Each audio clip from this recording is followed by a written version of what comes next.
Hello world, good afternoon from Sydney, Australia.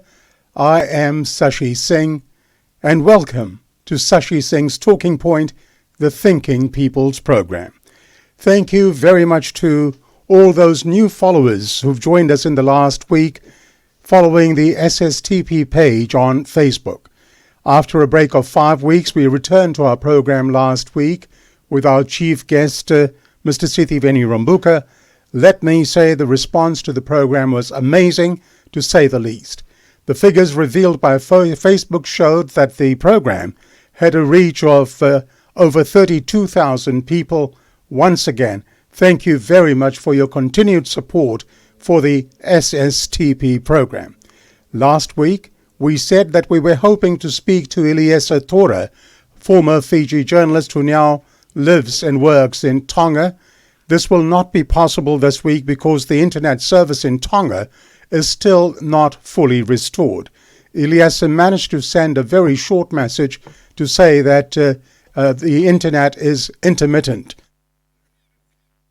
So unfortunately we won't be able to talk to him, but as soon as services in Tonga are restored to an acceptable level, I promise to have Eliesa on the show with us. Today's show, today, we'll be shortly speaking to our chief guest, the Honourable Viliame Gavoka, the leader of the SODELPA party. At this juncture, may I please request that you share the SSTP page on your own timelines so that when we get to interview Mr. Gavoka, you'll have as many interested family and friends joining you as well. To ensure that you receive instant notifications for all future programs, please like the SSTP page and click on the Follow tab to be in tune with what we do in the program. To begin our program, as always, it's my pleasure to welcome our regular contributor, Nikhil Singh, to tell us of the key happenings of the political week in Australia. However, today we start with a couple of things in relation to Fiji first. Nikhil, welcome to episode 7 of our program. A very good afternoon to you. Good afternoon to you, Shashi. Well, Nikhil, there's been so much of speculation in Fiji in relation to Fiji Prime Minister Viliame Gavoka in the last week. Prime Minister Gavoka has been recuperating at a Melbourne hospital following heart surgery, as we know. Do you have any update on the PM?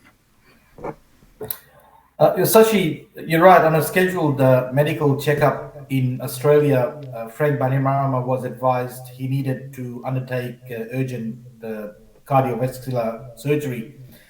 This surgery took place in Melbourne on the 6th of January.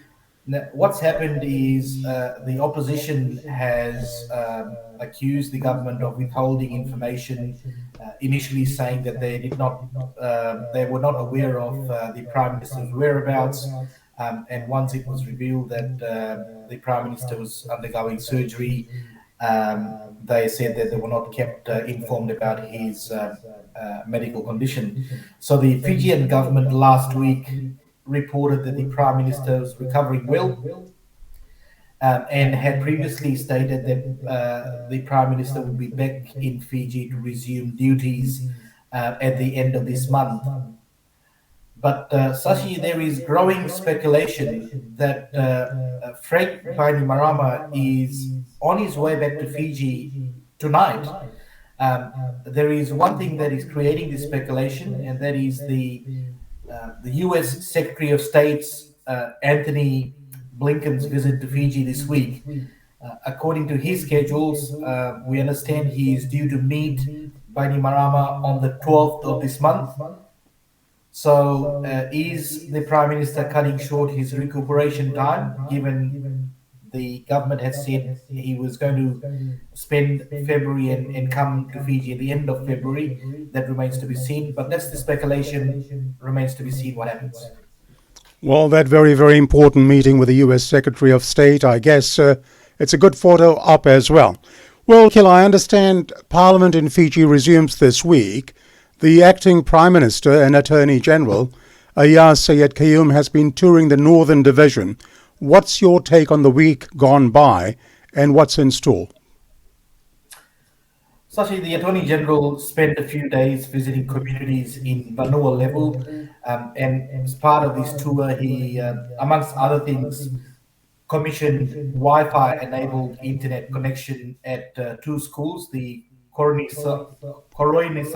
Nasolo's Village School in Bua and the Buni Salu Salu Central School. Indeed, good news for students and villagers as they will have access to internet and will not have to walk some 4 kilometers to get that access. The opposition parties, particularly the Fiji Labour Party, however, claims that the regime is all of a sudden increasing internet access in rural areas because it is an election year and they want to spread their propaganda far and wide. The other thing that has made news this week is the Attorney General, while responding to some government critics, has accused one of the media organizations, Communications Fiji Limited, of being biased or of losing their independence. But we have seen the leader of the Fiji women's rights movement, Sarima Ali, coming out quite strongly in defense of CFL and other media organizations. She has pretty much told the AG to stop blaming the media who are simply highlighting his government's failures. But Sashi, the highlight for me is when the Attorney General said, and I quote, economists who become politicians are dangerous. He said that while responding to the Unity Fiji party leader, Savinathan Narumbe, who had questioned the government's economic policies and projections. So the AG came out and said economists who become politicians are dangerous. I wonder what Dr. Mahendra Reddy will have to say about this. Dr. Reddy is a former economist and is currently Fiji's Agriculture, Waterways and Environment Minister. They sit in the same cabinet meetings, in the same room, they have traveled together. Is he dangerous, Sashi? I don't know. All right, Nikhil, we'll just leave that part of the Fiji story. Closer to home, emergency bushfire is threatening lives and homes in Bridgetown, and I understand residents have been evacuated. Do you have an update on that? Certainly some worrying news coming out of Western Australia. A bushfire emergency warning is in place for Bridgetown, Greenbushes Shire, and Denmark Shire. The ABC, Shashi, is reporting that residents in communities on the state's south coast fear their properties may have been lost as two dangerous bushfires rage in Bridgetown in the southwest and Denmark in the state's Great Southern. ABC further reports that 200 firefighters are battling the blazes, which have so far destroyed more than 4,600 hectares of bushland. Close to 3,000 residents in the fire zones remain without power. And I understand an evacuation center has been set up with 200 residents taking shelter so far, Sashi. Well, let's keep our fingers crossed for the people in Bridgetown in Western Australia. Let's hope for the best. And in closing, Nikhil, this week Prime Minister Scott Morrison made his first 2022 appearance at the National Press Club. And his address was somewhat overshadowed by a bombshell revelation by one of the journalists. There's two questions here, Nick. One is, what's the story here? And my other part of the question is, Morrison's deputy, Barnaby Joyce, is also into a bit of a pickle over a text message as well he sent regarding his boss. Does this spell a bigger problem for the Morrison-Joyce partnership? No, Sashi, unfortunately, it all went pear-shaped for Prime Minister Morrison. It was his first appearance, as you mentioned, at the National Press Club this year, and I'm sure he was hoping to use this very powerful platform to set the scene for what is an election year. But in the Q&A session, Peter Van Onselen, a journalist with Network 10, told the PM that in an alleged text message exchange between former New South Wales Premier Gladys Berejiklian and a current Liberal federal minister, Berejiklian allegedly referred to the Prime Minister as, I quote, a horrible, horrible man. The minister is then alleged to have responded by calling the Prime Minister, I quote, a fraud and a psycho. Morrison was visibly stunned. It did not help when he was asked by a Sky News journalist to tell the price of a loaf of bread, a litre of petrol, and a rapid antigen test kit. He couldn't. But what is interesting, Sashi, is that Gladys Berejiklian, when she was asked about this alleged text message, she has not denied sending the text message. She has said that she does not recollect sending a text message. So it's quite interesting take in that regard. And we still don't know who the federal minister is. Talking about Barnaby Joyce, the irony is that when the alleged text message exchange between Gladys Berejiklian and this federal minister was revealed, Barnaby Joyce came out fiery. He attacked the ministry, the mystery minister. He questioned the motive. He called the minister vindictive, and so on. But what happened on Friday is we learned that Barnaby Joyce had allegedly called Scott Morrison, and I quote, a hypocrite and a liar in a private text message sent before he returned to the leadership of the National Party. It is alleged in the same text message, Joyce said that he did not get along with the Prime Minister. A bit of a case of the hunter becomes the hunted. About the partnership, does this spell trouble for the Morrison-Joyce partnership? Look, the Deputy Prime Minister, Viliame Joyce, called a press conference yesterday where he said that after this text message allegation surfaced, he immediately called the Prime Minister and apologized. That apology apparently was accepted. He said he never should have written those texts.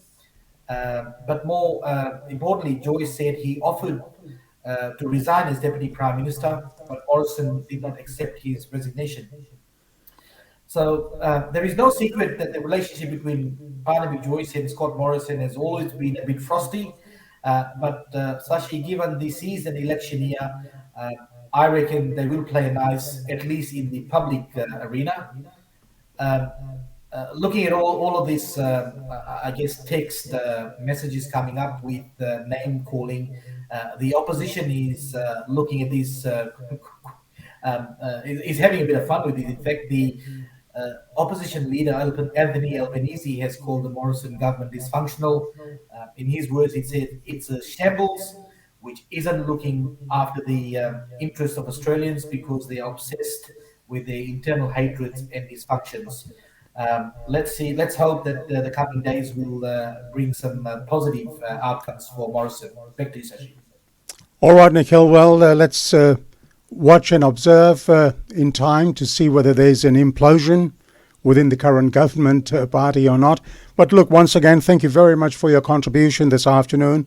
We look forward to seeing you next week as well. Have a very blessed Sunday. Thank you, Sashi. You're watching Sashi Singh's Talking Point on Facebook Live. Now it's time to meet our chief guest. Our chief guest is a member of Parliament in Fiji. He has been serving as the leader of the Social Democratic Liberal Party since 28 November 2020, after ousting Sitiveni Rambuka in the SODELPA leadership contest. This afternoon, in Sashi Singh's Talking Point, we meet the Honourable Viliame Gavoka, MP, and get a chance to find out about the man, his background, political life, and other very important aspects of life in Fiji currently, and under the current political landscape in terms of where Fiji is, the good, the bad, and the ugly. And it is now my pleasure to welcome on Sashi Singh's Talking Point this afternoon my chief guest, the Honourable Viliame Gavoka, MP. Good afternoon and welcome. Nisam Bulavinaka to you, Mr. Gavoka. Bulavinaka Sashi, wonderful to be part of your program today. Well, thank you very much for accepting my invitation to be the chief guest for today's program. Sincerely appreciated. Vinavalevu. Well, let me say that I knew you from way, way back, long time ago, when you and I were neighbors in Wayavi Lautoka, and that was way back in the early 1970s. Yeah. You've come a long way since. Let me begin by asking you, first up, what goals and aspirations did a young Viliame Gavoka have while growing up in Wayavi Lautoka? Thank you, Sasi. Sasi, you remember my first job was at the Western Regional Library in Lautoka. I left Xavier College and went straight into the library services, which was just the beginning then of the library services across Fiji. The head office was in Lautoka, and I was recruited together with a lot of young people at my age out of high school to develop, to be groomed into librarians with all the support system and deployed around Fiji or outside of Fiji. A lot of my colleagues have gone very far in librarianship, but you remember I left the library after 2 years to join Citibank. There was Yes. the New York bank in that had offices in Fiji at that time. So I had 5 years there, served in Lautoka, Mba, Nandi, and Suva. And then from there, I went into tourism. Stop there, because I'm going to Okay. no, I'm going to come to the tourism part, because you've had a very long and distinguished career in that field. But my question was, what sort of goal did you have? What aspirations did you have when you were growing up in Wayavi? Yeah, What did you want to Sasi, become? What did you want to become? Sasi, you remember those days. I mean, your dad was in politics. My dad was in politics. Yes. So while I did not have any real goal to be a politician, it was always in the family.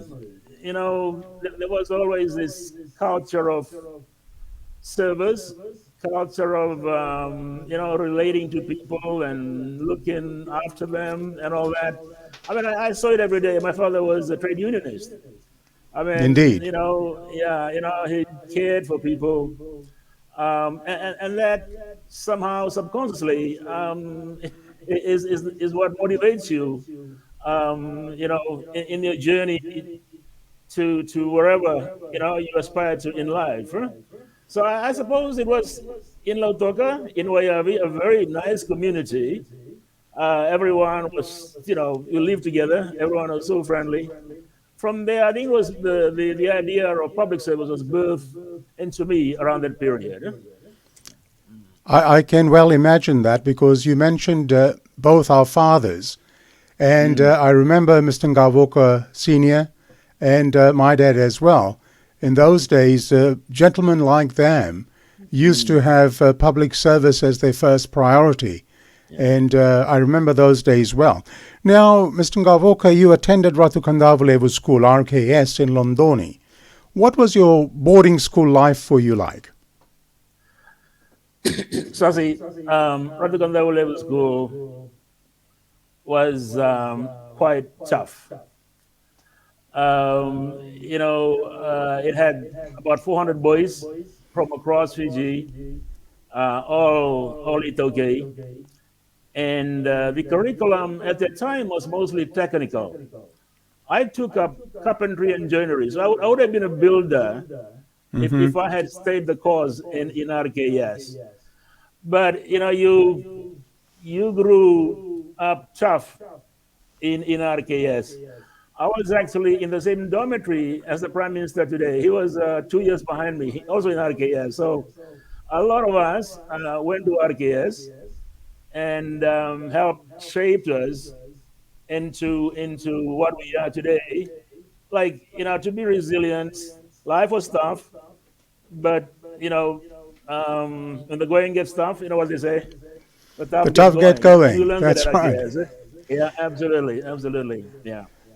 Now, after RKS, you attended the University of the South Pacific. What field of study did you pursue at university? No, Sasi. After I did not complete my RKS, my 4 years RKS, I went to Dhubu High School, Dhubu College. Okay. I was returning from holidays at the bus stand in Suva. I lost my belongings. I forgot to load my bags in the Pacific. Remember the Pacific Transport?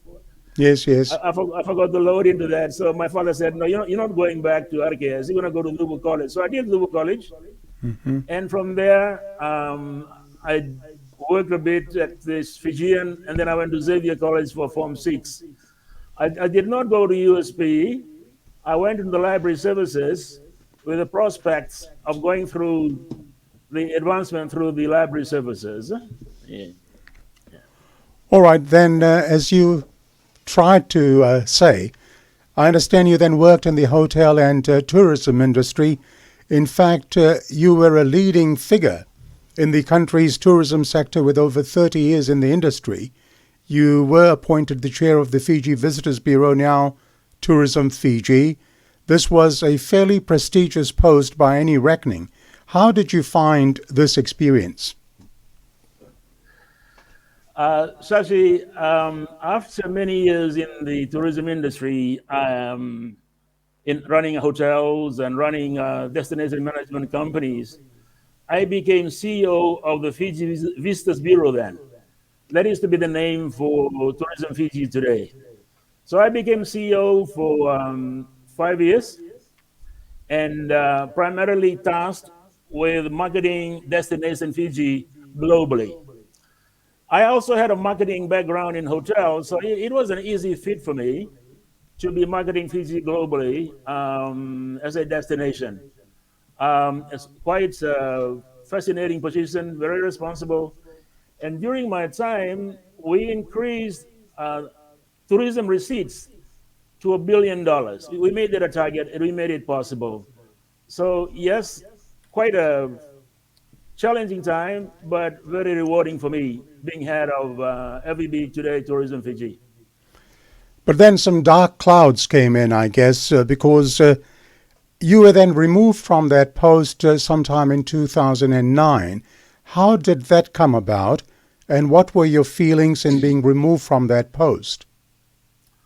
It was more 2007, Shashi. Okay, sure. You can imagine my disappointments. I saw the 1987 coup. I was director of sales and marketing at the Fijian Hotel Shangri-La, and in 3 or 4 days, that big resort became like a graveyard. People just took off and nobody came back. So I knew what it was like to have a coup in 1987. And in 2000, I was managing a Shangri-La property in Nandi, the Fiji Mocambo, when George Spade's coup happened. Right. And again, the suffering in the hotels with the people that I had to lay them off. You look into their eyes and you say, I'm sorry, there's no occupancy, there's no business, you are being laid off. So 2006 was another traumatic time for me. And I thought Fiji had gone past the coup culture. And I was very disappointed when it happened again in 2006. And I was in Vanuatu when that happened. I was attending a conference, a regional conference for tourism. And people asked me about the coup. And I said, no, it won't happen because the guy who saved Fiji in 2000 is now in charge of the military. He will not take us back into coups. That's Frank Bainimarama. But it happened. And most of the CEOs in government agencies were immediately dismissed in 2006. I was kept on because of tourism. They wanted tourism to hold the economy. And I stayed on as CEO until they expelled the New Zealand High Commissioner. That was around May 2007, I think, or April. And I spoke out very strongly against that. I spoke out very strongly. We were about to launch a campaign in New Zealand on a Friday. I got a phone call from Auckland, from my office, and said, Bill, are they expelling the New Zealand High Commissioner from Suva? I couldn't believe it. And sure enough, the next day it was made official, and I spoke out very strongly. And because I expressed my opinion in that manner, I got I got booted from CEO of tourism. That was May 2007. So that was more or less a decision by the powers that be.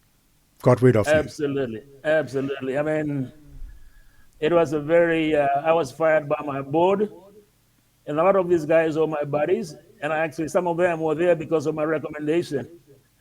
For them to tell me, Bill, you're going. Some of them were looking up the ceiling. No one could look me in the face, the eyes. I mean, those were very painful days, actually. You know, the aftermath of the coup, friendship fall by the wayside, and all that. So I don't want to see that ever again, Shashi. All right, let's move on from there. Then you were appointed the chair of the Fiji Rugby Union. How did you find that experience of leading such an important sporting organization in Fiji?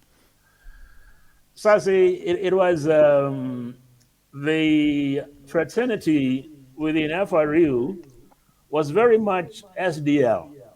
You know, people of SDL. And I was when I was fired by governments, I spoke out very strongly. I made headlines in the country that I'm an SDL man. I will work with SDL to bring back sense into this country, to bring back government in proper sense, its proper way in this country.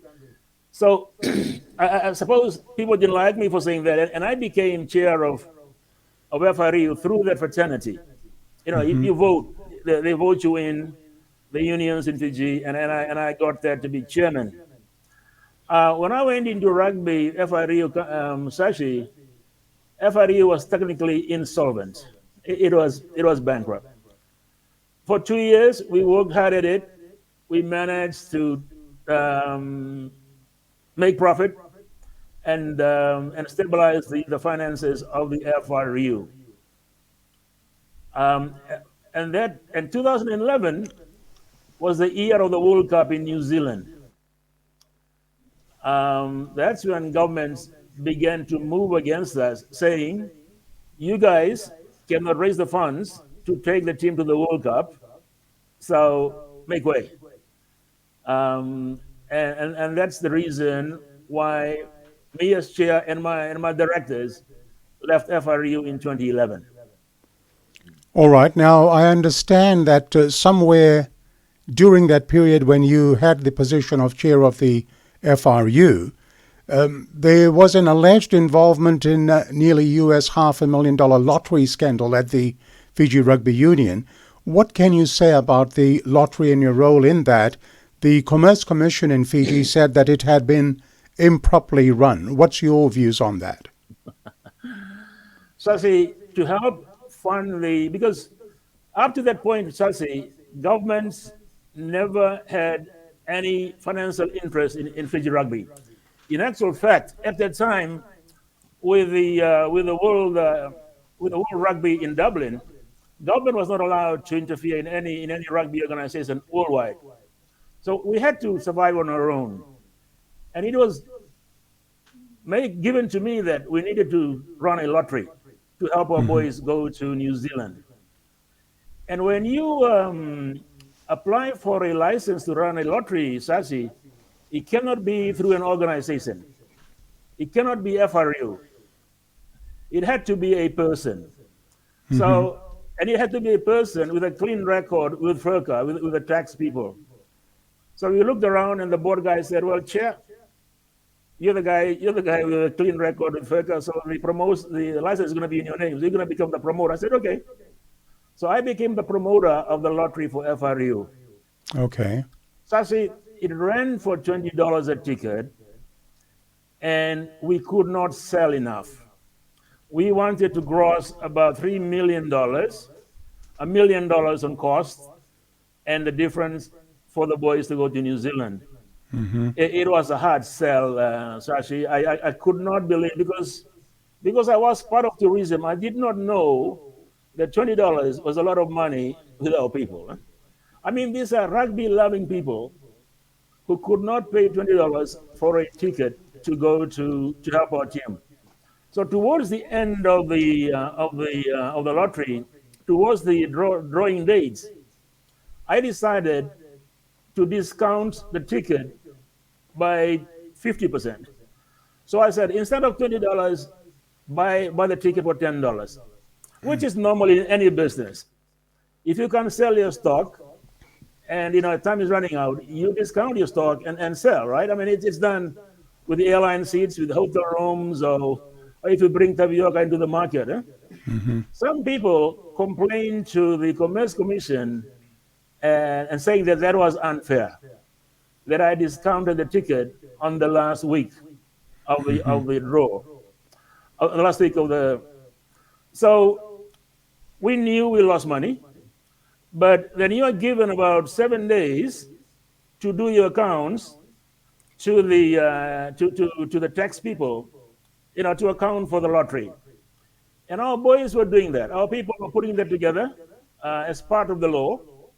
We were doing that, Sasi, when the Commerce Commission walked in and took everything away from us, and that was the end of it. And to be honest, Sasi, I still don't know today what became of that lottery. I still don't know today because remember this was 2011. Sure. Fiji was things were so secretive.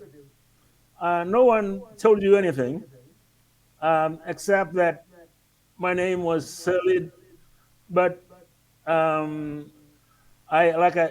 be in Parliament, I had to have a very clean record with FERCA. I have a clean record with FERCA, so the lottery thing didn't affect my name with the authorities.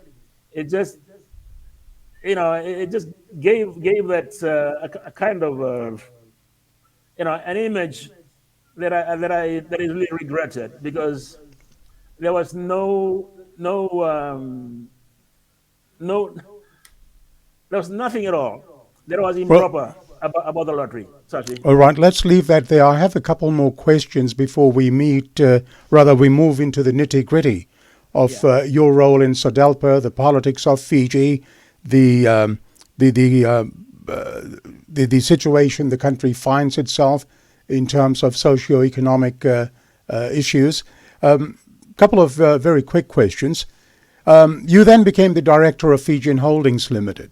How did you find this experience, given that the company was established to help achieve the national objective of bringing the Ethokais fully into the mainstream of Fiji's economy?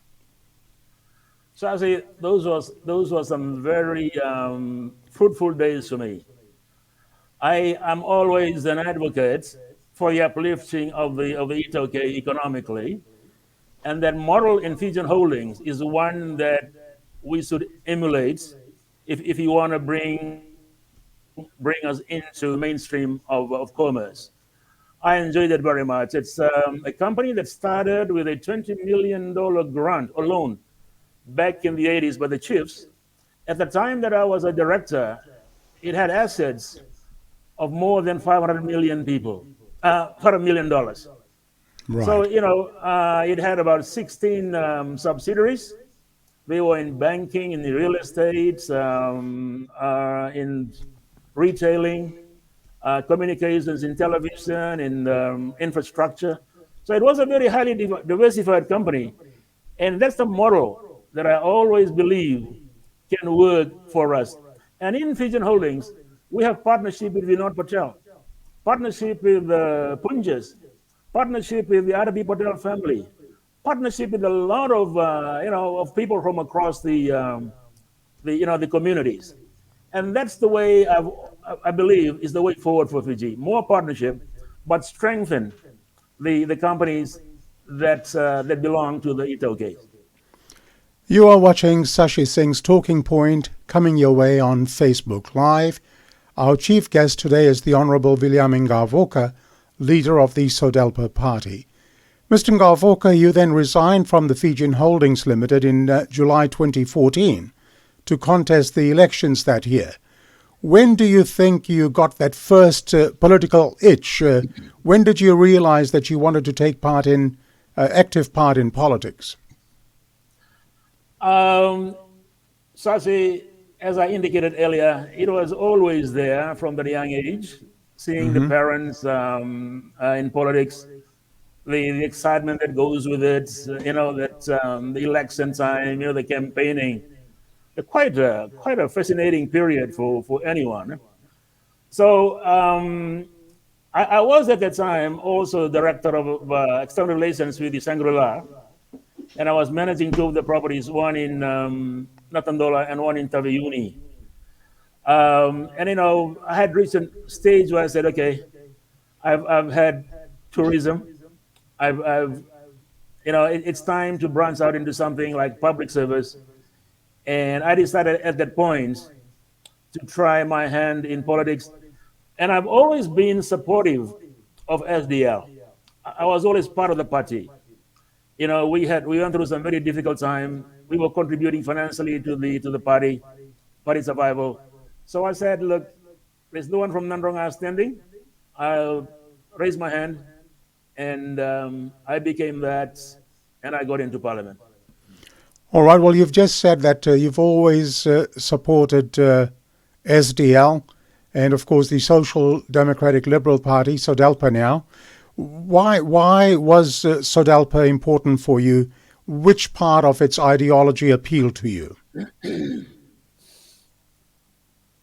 Shashi, I was an admirer of Laseni Angarase.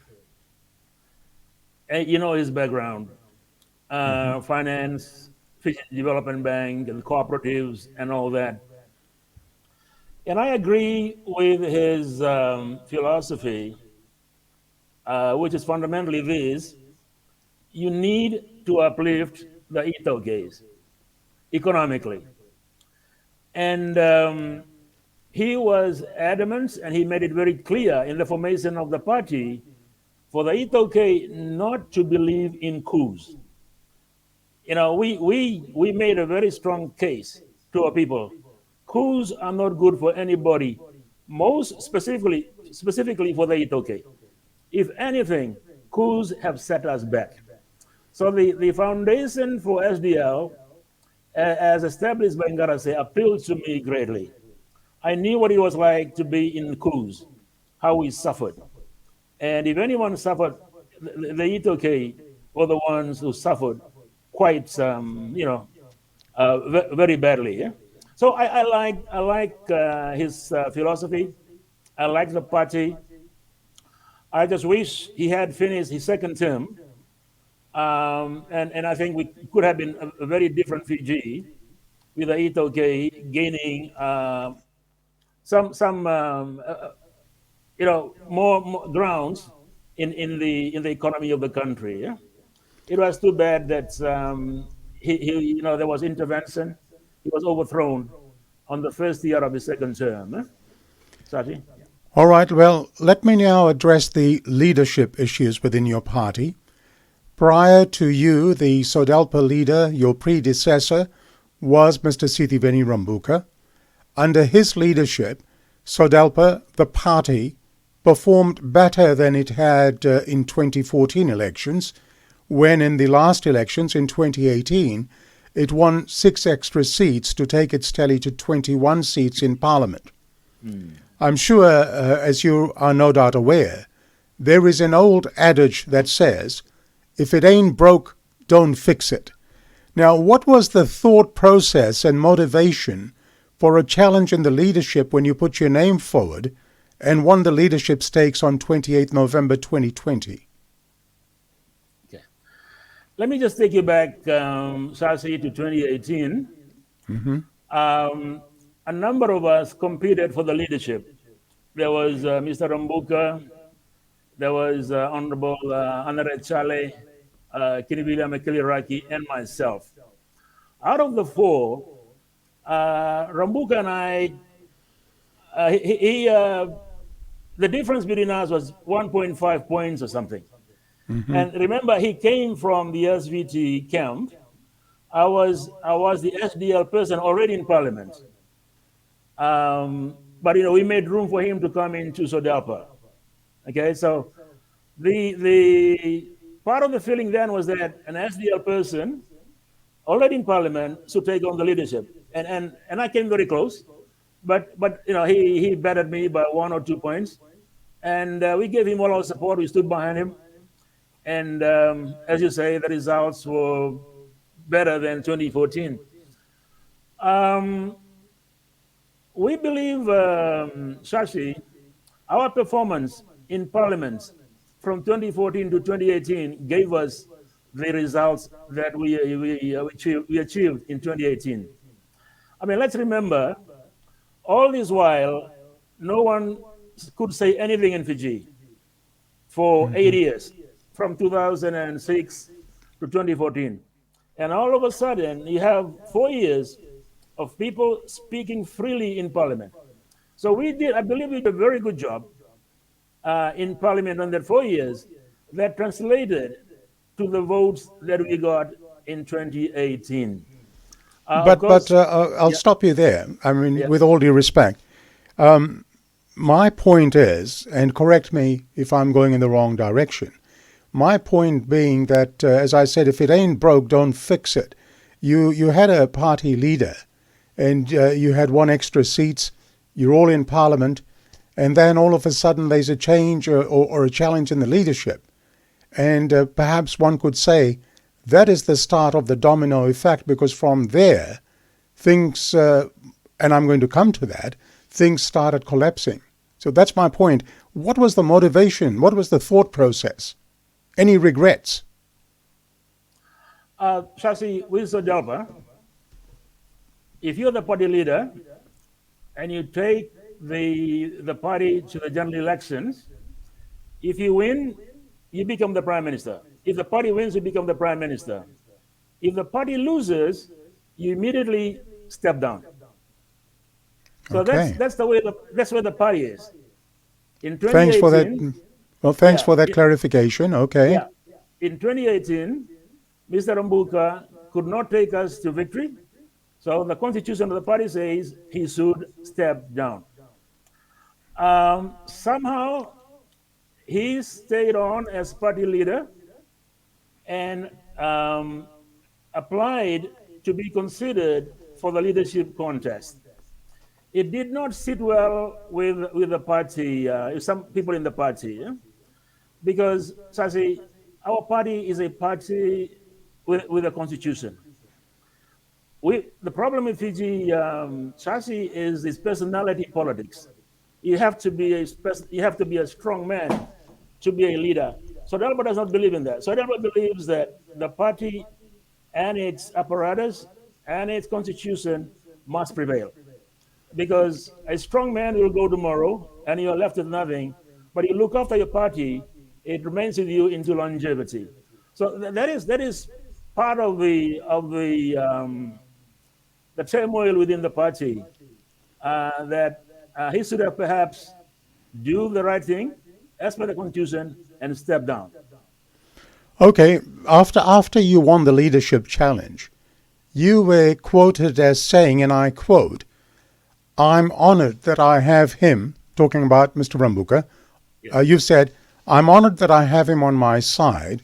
When you're marching to victory, you need the firepower, and he brings that firepower. We need him on our side. Rambuka is an icon. He is a giant in Fijian politics, and he is going to be with us in 2022. End of quote. On 7th December, Mr. Rambuka resigned from Parliament and his position as the opposition leader of Parliament. What was your reaction and that of your party to Mr. Rambuka's sudden resignation? Sasi, I consider myself lucky as party leader that I had all these firepower with me. Rambuka, Ratu Epenisa Kumbau, Rote Mumukiapa, Ratu Nenga Malambalavu. To be a leader and with that with you, marching together like that with the giants, victory was a given. So I went out of my way to try to convince Mr. Rambuka to stay. And up to that point, Sashi, every indication from him was that he would stay. He accepted the leadership process. He accepted the results. And he said, "I will remain with SODELPA." So here I was, with all this with me. I said, we are marching to victory here.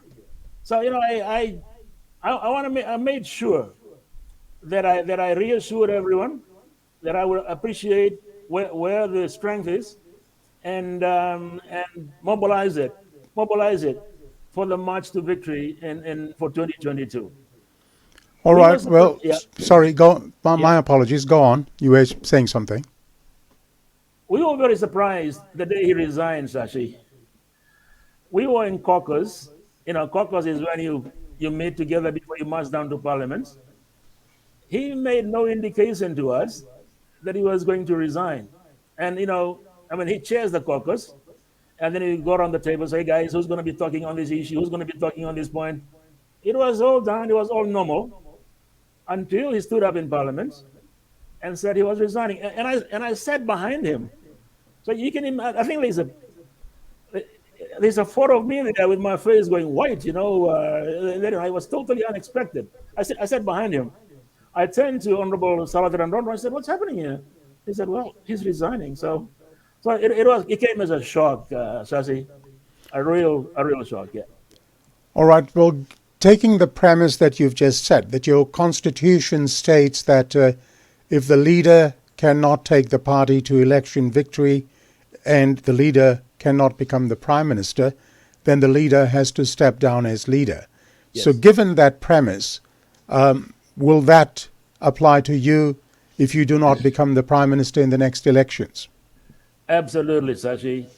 As Okay. I said many times to our people, Viliame Gavoka will come and go, but SODELPA will remain forever. We will follow the constitution of this party.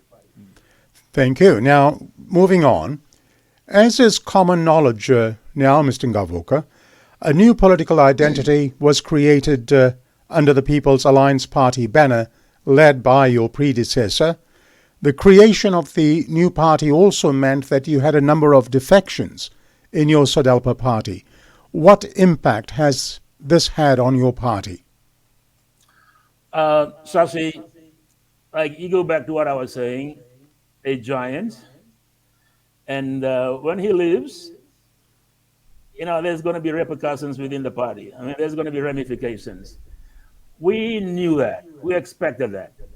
And in actual fact, for most of last year, there was always this rumors of defections and people jumping ship, and it has happened. But I think we have now come to the end of that. I think Linda Tambuya was the latest high-profile one that went. I think Mr. Mbuka had named another 3 or 4, but the impact will not be felt in the way that we felt a couple of weeks, couple of months ago. We knew it was coming, but we are confident that the core support is intact, and that'll take us into 2022. All right, well, as you say, looking at your core support, let me now refer to the latest polling by the Fiji Sun Western Force Research Public Opinion Poll. It has been stated that, I see you smiling, but I want your reaction or your answers to this. It has been stated that when the poll started last year, you were number 2 after Prime Minister Voreqe Bainimarama. But your standing soon changed, and when your predecessor, Mr. Rambuka, started his new party, the People's Alliance Party, they were included in the polling this time, and the polling then showed that you were holding on to 3rd place. Now, in the latest polls, your ratings have fallen to show you holding 5th spot. The biggest winners in the polls have been Savinathan Narumbe, leader, Unity Fiji Party, Biman Prasad, the National Federation Party leader, and Mr. Sithibeni Rambuka. What are your views on the latest Fiji Sun Western Force research polls? Shafi, number one, I really would like to see the methodology they use. Mm-hmm. I think I've mentioned this a few times. It appears to be based on name recognition. And no 2 names are more recognized in this country than Bainimarama and Rambuka. That is why I continue to push for more policies to drive these polls. Um, I actually issued a challenge over the last couple of days. Said, look, let's debate. I can debate with the government people in parliament, but I'd like to grill Mr. Mbuka on his policies. If I may stop you, Yeah. because I have a separate topic on that Okay. challenge in terms Okay. of that debate. So I'm going to ask you that as a separate question, if I may, please. Okay. Going back to the polls. Yes. The polls, Sasi, um, would reflect on the perceived turmoil within SODELPA. Yeah. You'll remember that almost every week somebody was saying something. It was Linda Tambuya, Moses Mbuli Tavo, and they made headlines about me. And people jumping ship. So I think it's a reflection of the state of the turmoil, the perceived turmoil within SODELPA that contributes to my low rating in the polls today.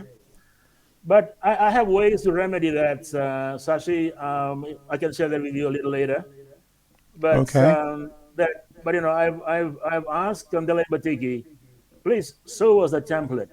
What kind of questions do you ask to enable you to make these to draw these conclusions about who is number one and all that? Yeah? So I hope one day that we can sit down and see his template, Shashi. Well, for that matter, any polling company, normally any pollsters declare at the time of publishing their results the methodology that they've used and the sample cross-section that they've taken.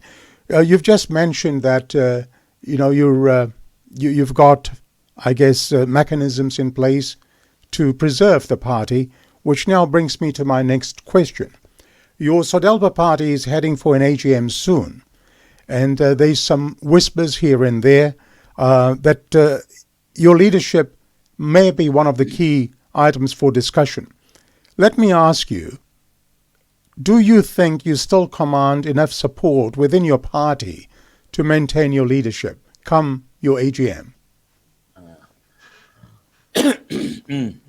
Excuse me. Look, Sashi, I'm very confident of the support I have. On the AGM basis, I know that the voters, the members will be there to support. It is not the time to be changing your party leader. We are into election year. A lot of people are saying that all this all this attack against the party leader is unjustified. They should cease. If you want to make a difference in the governance of Fiji, if you want to be in government, let's hold together. That, I believe, Sasi, is a majority opinion. But then in any organization, Shashi, you have these aggressive personalities who who are who have a say in things in a manner that is detrimental to the organization. And unfortunately for SODELPA, and like any other organization, we have these very aggressive personalities who are holding sway right now and creating the impression that my position as party leader is on slippery ground. All right, so The support therefore, of yep, yeah, go on. yeah, go ahead. Yeah. So So therefore, so really, yeah. therefore, would I be correct in stating that with the defections you've had, with the falling polling numbers, that and as you've just said, some party members being very aggressive about leadership issues, that the unity within your party may not be as strong as one would expect, that there is still dissension within your party. What do you say to that? Underlying currents, dissensions. I accept that. Hmm. Yeah, I accept that, Shashi. Um, but my message to them is that you know we can be sitting here over the next 4 years and aggrieved by Bainimarama and by the Attorney General if we don't get our act together. If we continue to fight amongst ourselves, we will continue to, like, I mean, there's so much pain sometimes with us on the way this government is going. I'm saying to them, if we don't get our act together, if we continue to do this, we'll have another 4 years of grief, um, trying to live with the Fiji First government. So I believe it's resonating with our people that this is not the time to be creating that kind of turmoil. We know who they are, Shashi, and I believe come the time they will be neutralized, Sashi, and that we move together as one. You are watching Sashi Singh's Talking Point program coming your way on Facebook Live. Our chief guest today is the Honourable Viliame Gavoka, MP and leader of the SODELPA party. Now, Mr. Gavoka, let's look at some policies of the past, policies in moving forward. Let me change the focus now. Your party has been described as the Fijian ethno-nationalist political party.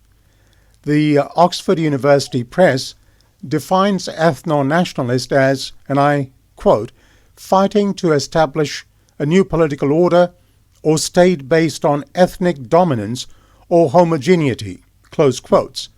Ethno-nationalism has also been described as a form of nationalism wherein the nation and nationality are defined in terms of ethnicity, with emphasis on an ethnocentric approach to various political issues related to national affirmation of a particular race.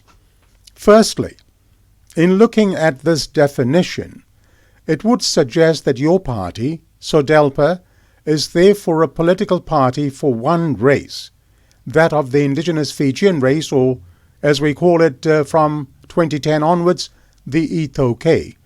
Would that be a correct way to describe your party, a party based on one race for the Itoke? No, Sasi. We are a multi-racial party. Let me just say this now, Sasi. Our members, yes, are predominantly Itoke, but we have come to realize, I use the word have come to realize because there were changes along the way, there was ethno-nationalist thing in the past, that Fiji is for everyone. We are all here to stay. Fiji belongs to everyone in this country today. That is a huge change, Sashi, and I've seen this happening, and it's something that is the motivation for me personally to be in politics and to serve with SODELPA. If I can just read quickly from our constitution, Sashi, it says the party stands for the promotion of peace, stability, and economic prosperity. We stand for that. Promotion of peace, stability, and economic prosperity. Where does multiracialism come in that? Well, peace is for everyone, stability is for everyone, economic prosperity is for everyone. So actually, let me just say here that Garase was unfairly branded as a racist. All he was trying to do was to allocate some of the resources, some of the energy of the leadership to uplift the Itoke. You ask a lot of business people, you ask a lot of people in Fiji, he was multiracial. He was not a racist. But unfortunately, Sashi, when you're branded as a racist, it's very hard to wriggle out of that branding. And that was very unfair on Garase. So as we stand here today,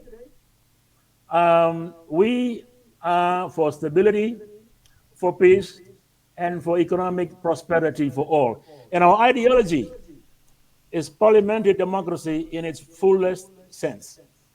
Okay, I'm going to come to parliamentary democracy because that's a topic on its own. Let me unpack a few things here. Let me touch on a few subjects. Let me take you back to the 2014 elections, for instance. You also contested that particular election, and therefore this would not come as a surprise for you. The SODELPA party contested the 2014 elections, and in July 2014, it released its manifesto, promising to reduce poverty, restore the Great Council of Chiefs, and revive the Ngolingoli Bill, which had been stopped by the 2006 coup. In fact, 3 contentious bills were introduced before Parliament: the Reconciliation, Tolerance and Unity Bill, the Ngolingoli Bill, and the Land Tribunal Bill. All 3 of these bills were considered objectionable by the opponents of the 2000 coup. Some considered that the most significant of all 3 bills was the Racial Tolerance and Unity Bill, which would have granted amnesty to some of those people involved in the 2000 coup. Now, this was the backdrop for the December 6th takeover by the military of the country in yet another military coup led by Viliame Gavoka. Now, given that the Laisenyangarase government was removed at gunpoint in December 2006 because of those 3 controversial bills and some other personal reasons, why would your party in 2014 still pursue its policies along those lines, particularly for the Ngolingoli Bill? Okay, Sasi, at the outset, Yes. let me just say that Bainimarama and his military were wrong in overthrowing Garase's SDL government. That Ratu bill, reconciliation bill that you're referring to, that was well structured, borrowing from the examples from South Africa of a people that had lived through some very difficult time, and they tried the reconciliation approach, and it helped. Now, don't forget, Sashi, we were talking about 1987 coup, the ugliness that came out. The 2000 coup, that ugliness also that came out. We had to find a way to bring some sort of reconciliation, and we thought this was the way to do it. For people to sit down and go through the process. I believe in South Africa, there are people who just said, look, I'm sorry, I apologize. And it helped in the unity and the relationships of people in South Africa. We were trying to do that in Fiji. We could not just leave with a prospect there would be unresolved issues that could lead to another turmoil, another coup around, down in the future. So we had to do something, and that was the RATU bill. We believe it was a huge mistake and a lost opportunity that we did not do that during Ngarase's time. And we believe Bainimarama and his military were wrong in classifying that to be racist and to be something that was not good for Fiji. I think the case we made was sufficient to convince everyone that RTAU, the Ratu bill, was needed in this country. Sasi? And do you still believe that the Racial Tolerance and Unity Bill is still needed? And would you go as far as saying that that would lead the way to forgive perpetrators who took part in the 2000 coup? Look, the idea is for people to sit together. You may know about the initiative by the Marama Rokotindaketi, Rotimu Kepa, with the Luganda Laratu, in Rewa. Those are the types of initiatives that we want to see. And they can only be accomplished if we sit together and just open up, express what you feel, both the Itoke and the Indo-Fijian. Say what you want to say, and that we believe is a good start to the reconciliation between the two races. I still agree. I still believe it should be done, and it can be done to help resolve whatever is lingering out there in terms of relationships. And the pardon? That's if I can just say here that those who are in prison today, I think their pardon dates have expired. They should be released. Okay. We don't know why they continue to be held in prison. Huh? Yeah. All right, well, I guess they're serving their prison sentence. Now, let me explore the Ngolingoli bill with you for a moment. This was a piece of legislation proposed in Fiji in 2006. And the bill proposed to transfer proprietary rights of Ngolingoli areas, that is the beach, lagoon, and reef, from the state of Fiji to the Ngolingoli owners, who are the Itoke. Others, such as the hotel owners, would be required to make payments to the ethnic Fijians, the Itokes, holding those rights. Now, the proposed Ngolingoli bill was very divisive. The hoteliers around Fiji were very concerned, and some even went and said that the proposed bill could actually cripple tourism, which was a great income earner for the country. Others in the community had huge reservations as well. You were a former hotelier. What were or are your views on this Ngolingoli bill proposal?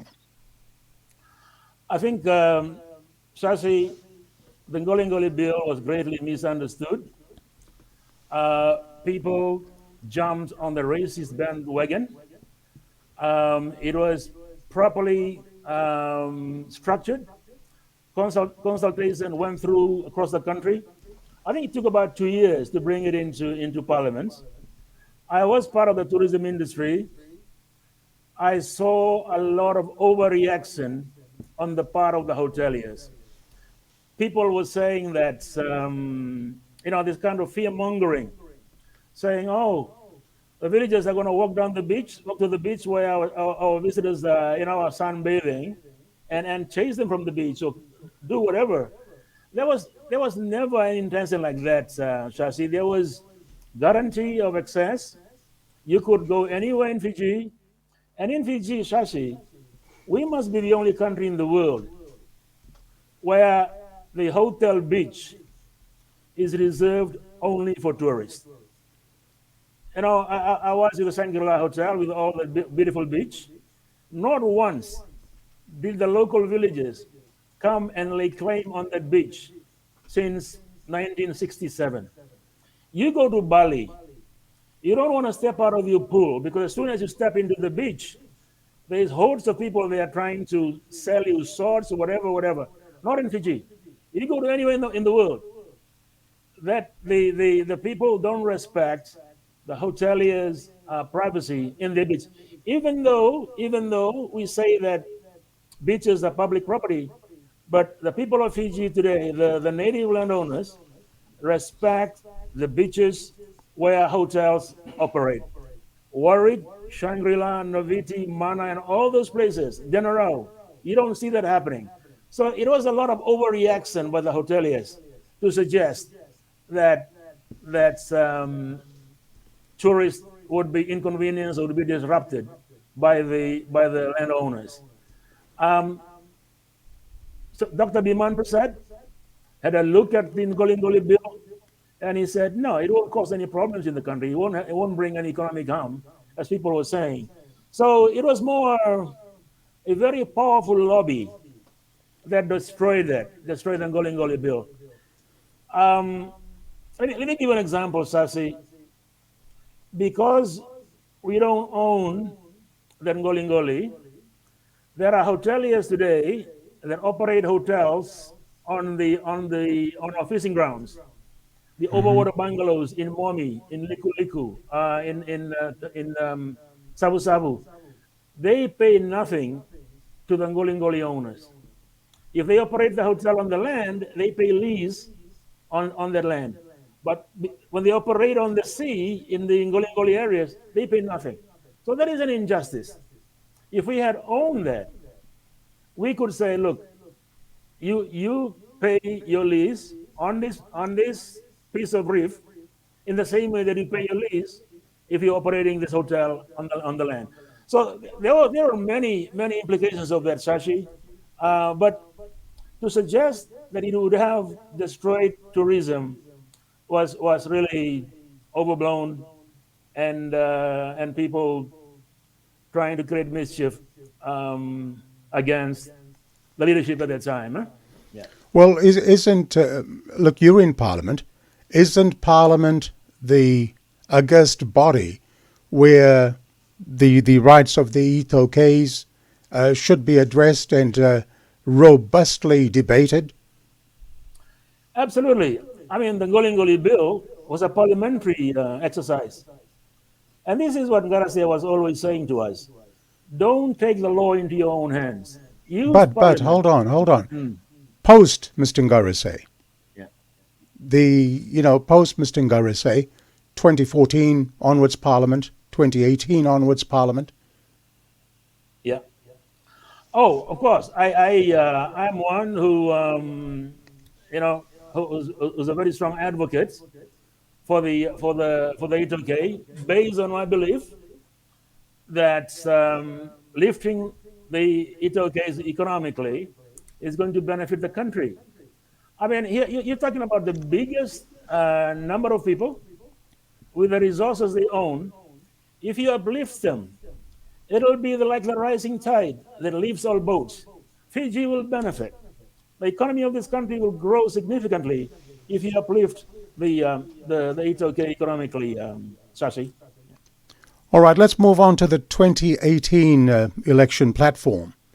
Your party, SODELPA, campaigned on a platform of restoring the 1997 Constitution, also promising to restore the Great Council of Chiefs within 100 days if elected, and to consider changing the electoral system to restore communal constituencies. In 2018, there was no mention of the controversial proposed Ngolingoli bill. Now, is there any chance that the proposal is just shelved temporarily and that it may be brought to the surface sometime in the future? Shashi, the Ngolingoli bill is still very close to the hearts of our people. Mm-hmm. You look at the history of it. It was returned to the chiefs in Nailangamba by Queen Victoria in 1881 or 1882. You remember the chiefs had written to, after the deed of cession, they had asked the Queen Victoria, please, can you return the Ngolingolis to us to be owned traditionally? And she agreed. Queen Victoria did at that time. So it's been there. It was raised on a number of occasions in many Great Council of Chiefs meetings, and contributing to a lot of the turmoil in 87 and 2000. That is why Ngarase said, let's formalize this. Let's not leave it as it is, because it'll continue to create problems in the country. Let's legalize it, set the rules, set the boundaries, protect everyone, but give an ownership to the Itoke, as was promised to them at that time, and one thing that they have not forgotten. So, Okay, yeah. sorry. Good, yeah. So, okay, I accept that. Now, the platform that you campaigned in 2018 also spoke about restoring the 1997 Constitution. What were some of the features of that 1997 Constitution that was appealing to your party? And how would you have brought that back?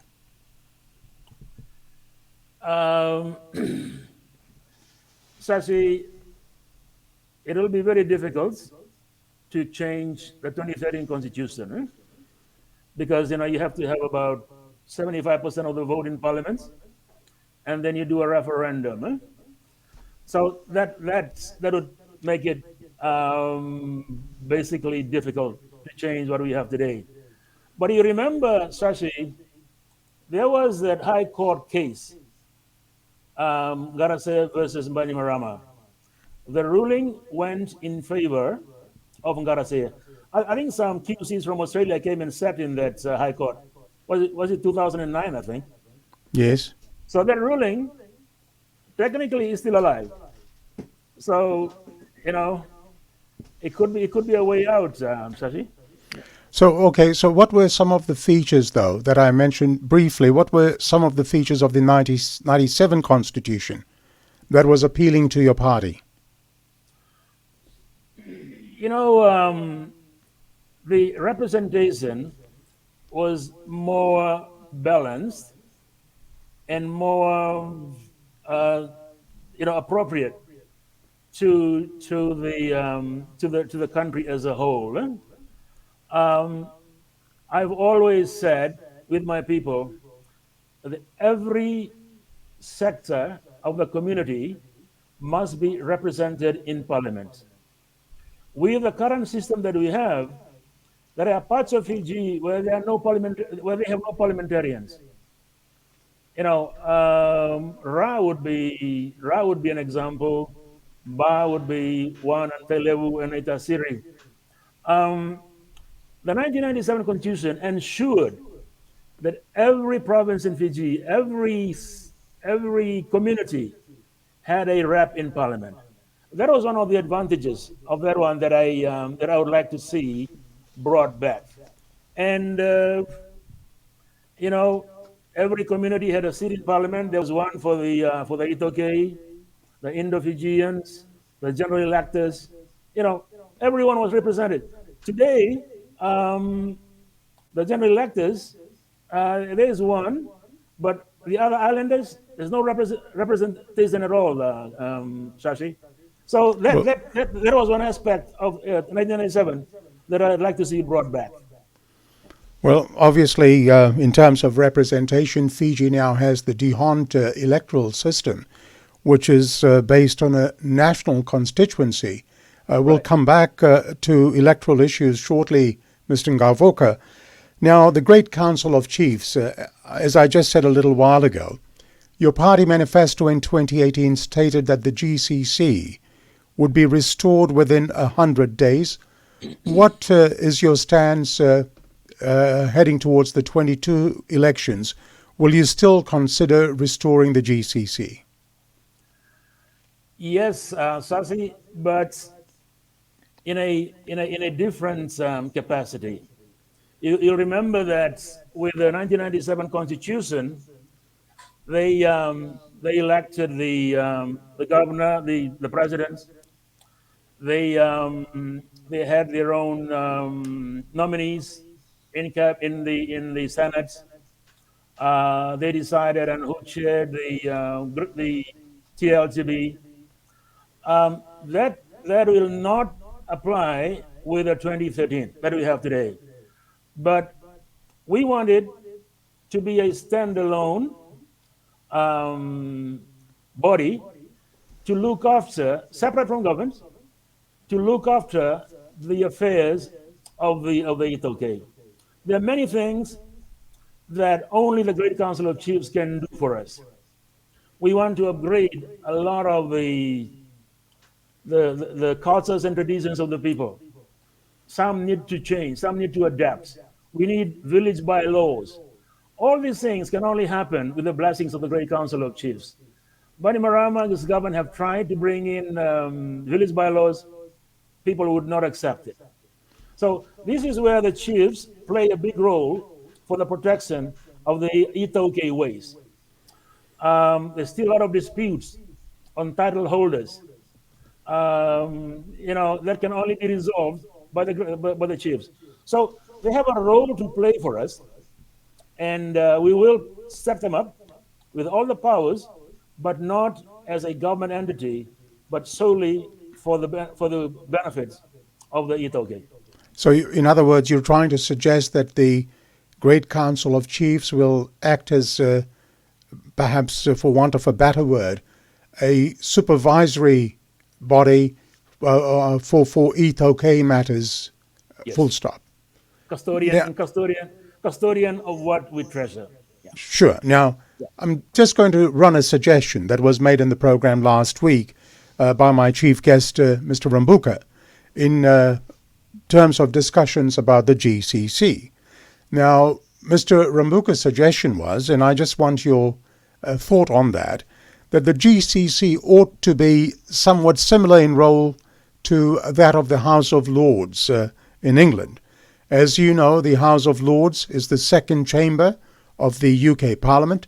It is independent from and complements the work of the elected House of Commons, and the Lords share the task of making and shaping laws and checking and challenging the work of the government.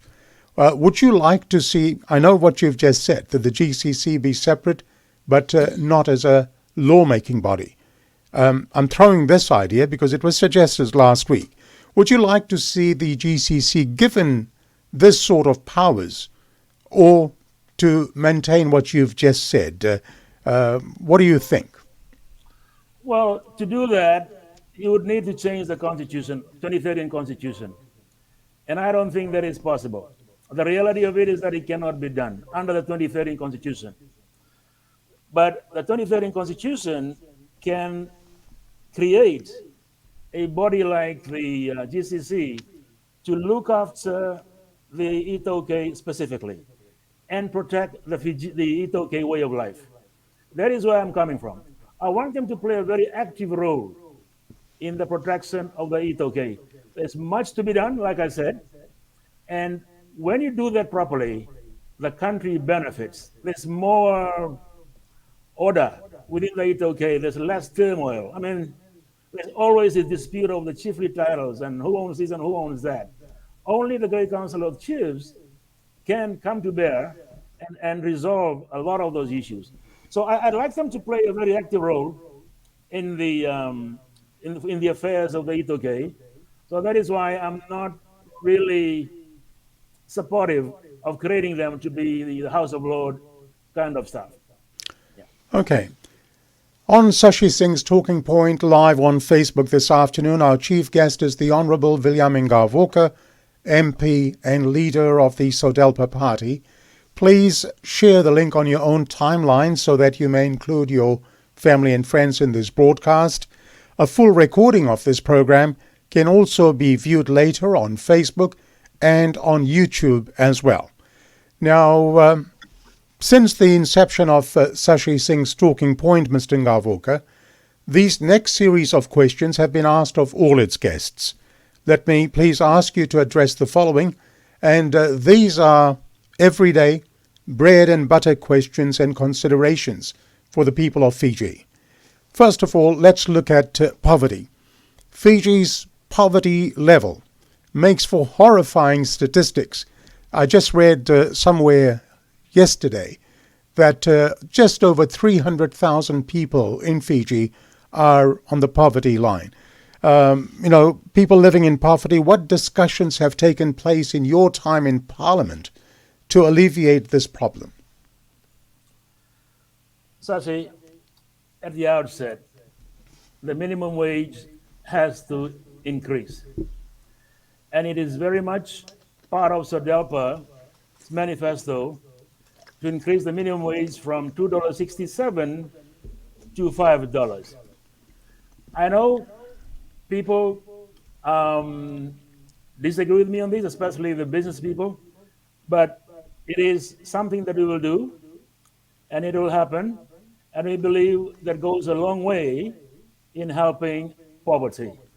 The vast majority of our people, Sashi, I visit them a lot in the informal settlements. And, in Waiavi, we live like kings compared to some of the stuff that I see around Suva. There was more order back in those days. It is the present days, and the homes were clean.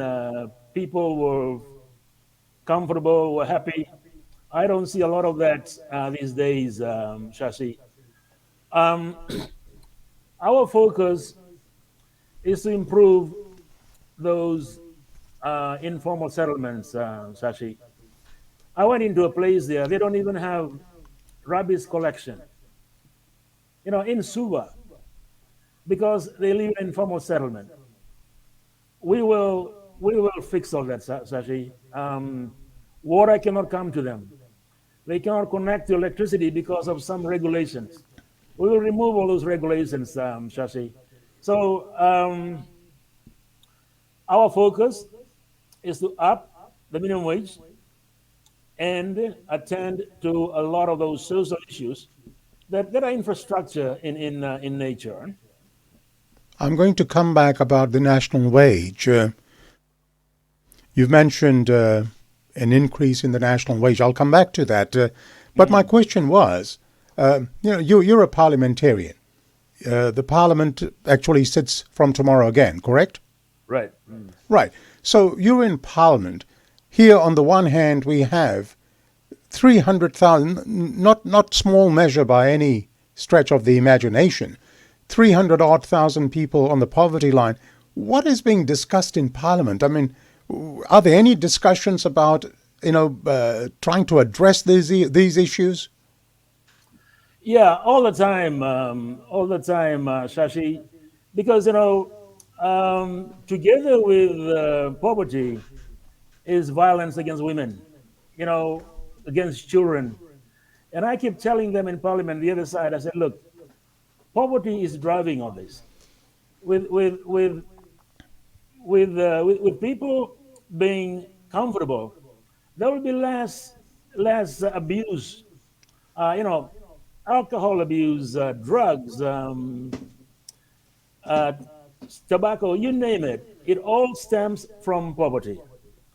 And that is where the national focus should be. That's what you keep telling parliaments, Shashi. And that is why, I know we'll be talking about the economy later. We need to get that economy firing. Okay, And so yeah. you've just said a number of things. So, simple question. Why do you think we have this dire problem of poverty?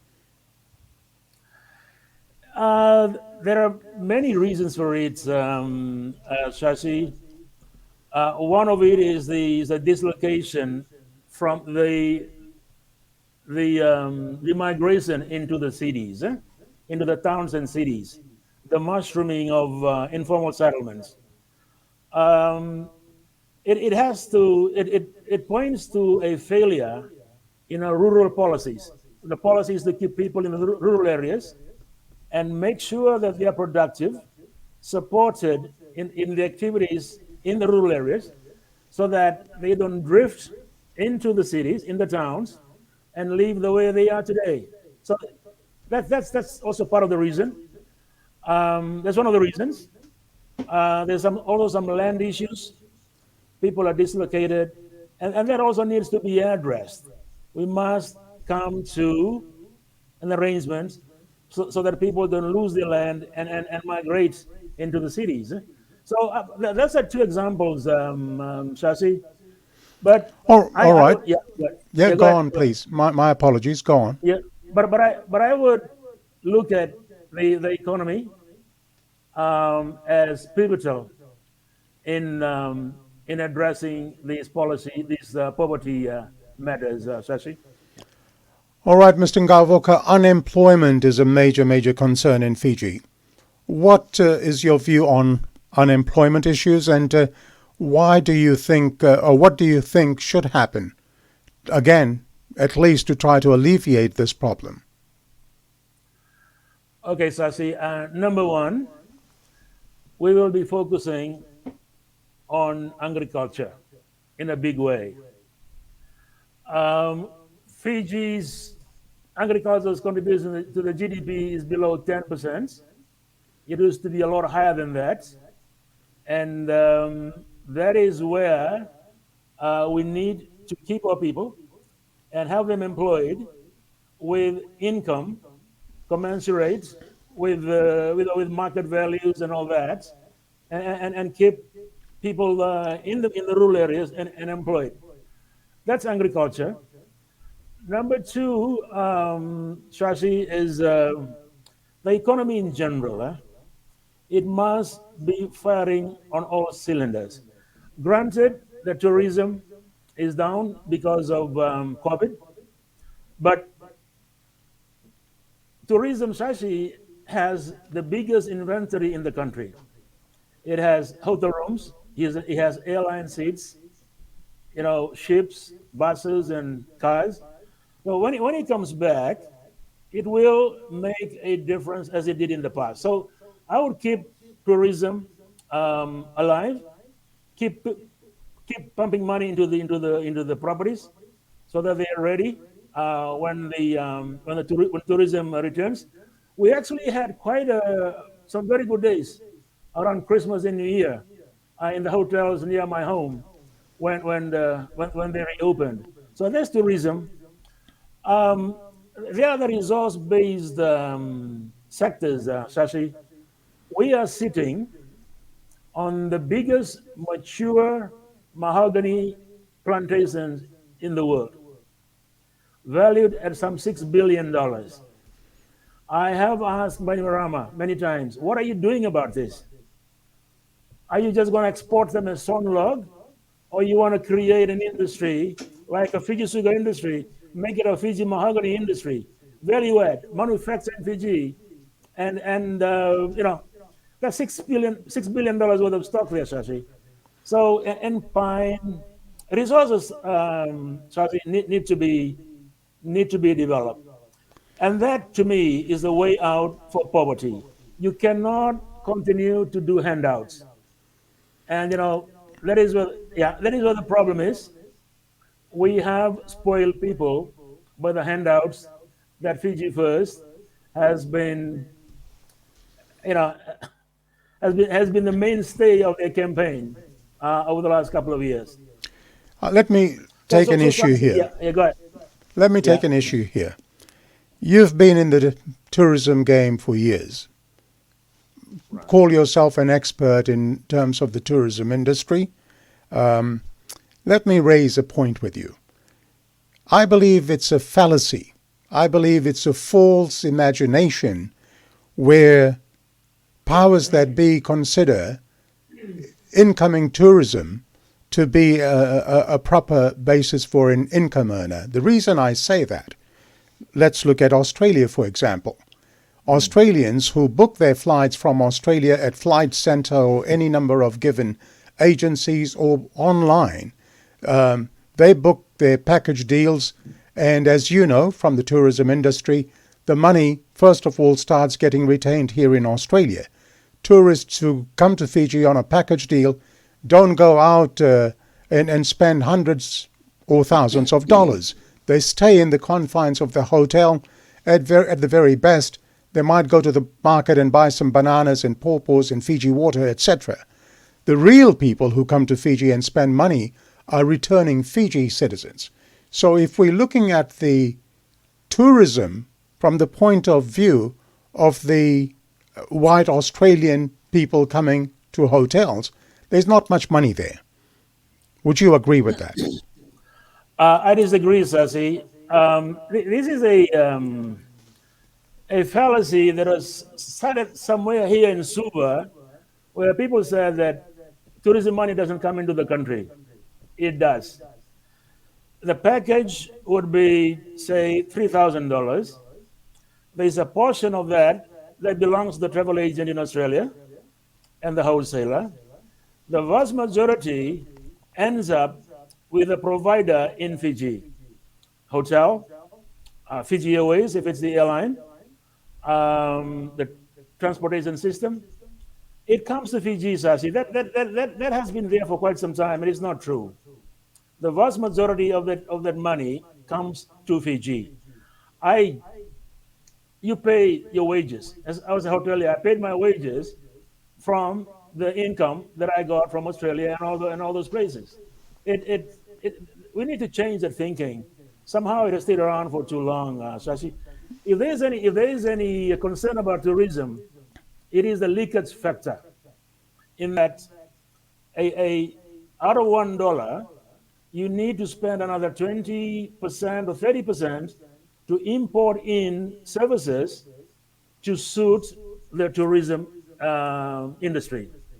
That is where the government needs to improve on the local supply system to enable to reduce the leakage factor. We are still importing milk. We are still importing butter. We are still importing things like that. That is the leakage factor that makes tourism, that increases the concern about tourism. But otherwise, that money collected by the travel agent comes to Fiji, Sashi. I'll leave the tourism there because we've got a number of subjects to discuss. Now, let's look at the health system in Fiji, which is in such a deplorable state. I make no reference to the hard-working doctors, nurses, and all associated personnel that work so hard in the health system. Just looking at photographs of the CWM hospital, parts of the Lautoka hospital, Mba hospital, the list just goes on. Why are hospitals lacking in so many essential facilities? What do you think is the root of the problem in terms of delivering basic essential services to the people of Fiji? Sasi, you are right. Let me say at the outset, we will either build a new CWM capacity hospital in Nasinu or totally redo CWM and strengthen the satellite hospitals around Suva. And we will build a modern hospital in Nandi because for tourists, they want to go to a destination where they can be assured of an acceptable health system. That is going forward for us. But immediately today, when I talk to the professionals, it is a management issue, Shashi. There are people who can do a better job, but for some reason, we continue to get the wrong people to run the health services. For Mba, you asked a question. You build a brand new hospital and has been sitting idle for almost 3 years. I went to Mba and I went down. On my right is the brand new hospital, idle, nothing happening. On my left, we went down to the Mission Hospital. You should have seen it, Sasi. You know, the road itself, the craters. I came in Parliament and I said, guys, what is happening here? You know, why haven't you opened this? Why haven't you opened the Mba Hospital? So, Sasi, it's a lack of management by the current leadership.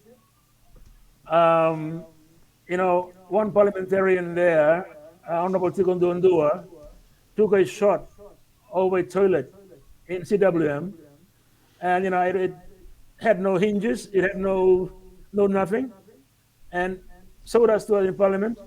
But the Minister of Health said, no, there's nothing wrong with the CWM. It's running well. So I remember that photograph. It looked absolutely disgusting.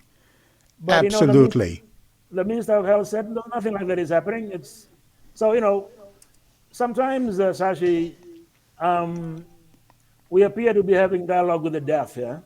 Well, you mentioned management problems. Look, in everyday life, in business, if I was a manager or an employee, and if I didn't pull my weight, if I didn't perform with the job description that was given to me, with the task that I was given to manage, I'd be sacked. If management is the problem, then why is it that the powers that be cannot call a spade and change management? You gentlemen are in Parliament. Has this ever been raised? Oh, over and over again. Over and over again. What we have here, Sasi, is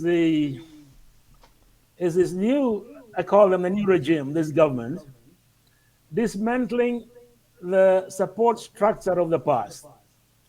They are saying that no, everyone in the past was wrong. We are the only ones who know what we're doing. I mean, that is the mindset that we have here today. And like you say, what you're saying is true. In the past, there was a structure. Complaints like that would create some really serious thinking. But over here, no, nothing like that is happening. And life goes on. But very sad state of affairs when you say life goes on, because the poor, the sick, these are the people that suffer on a daily basis, and Like we know from recent times, and it's been covered on social media, people express their feelings that not everyone in Fiji can go overseas for medical treatment. No, no. Moving to my next subject matter, you have recently stated that under your leadership, your SODELPA party would provide free tertiary education and write off their debts, presumably, I take it, education debts. Given the dire socio-economic situation the country finds itself in, how will your party achieve this task? Shashi, on free tertiary, when he presented this to Parliament, we had a bill, a dollar figure of about $1 billion to have education free from kindergarten to university and technical colleges. The minister said, look, the way we figure today is costing us $700 million to run the education department. We'll need another $200 million to provide free tertiary. So our figure was $1 billion, government's figure is $900 million. So see, in the normal scheme of things, we can find that money. We know where we can get it from. But I take your point that under the circumstances, it'll be difficult to do that. But these circumstances will not last forever. We believe it'll be 2 years before we return to normalcy. And when that happens, we will bring in these policies. We know where to find the money to provide education up to the level for free. Time will tell. Time will tell. One of the problems, Sashi, in Fiji today, I, as an employer, as a leader in business and all that, I'm always worried about our ability to execute, to do things. And I believe when our people are educated, well educated, a lot of things will be executed better, and the country will progress. Standard of living will increase, will improve. Let me give you an example, Sashi. When I used to be a hotelier, my staff would be someone who is a gardener or a cleaner, class 6, and somebody who would be a division head, who would be university graduates. And it was really difficult to try and bring commonality to the cleaner and the one at the top. Execution was always an issue. You know, hotels, the service standards and all. It's because of that disparity in education and the standard of comprehension. When I went to Tourism Fiji, where 80%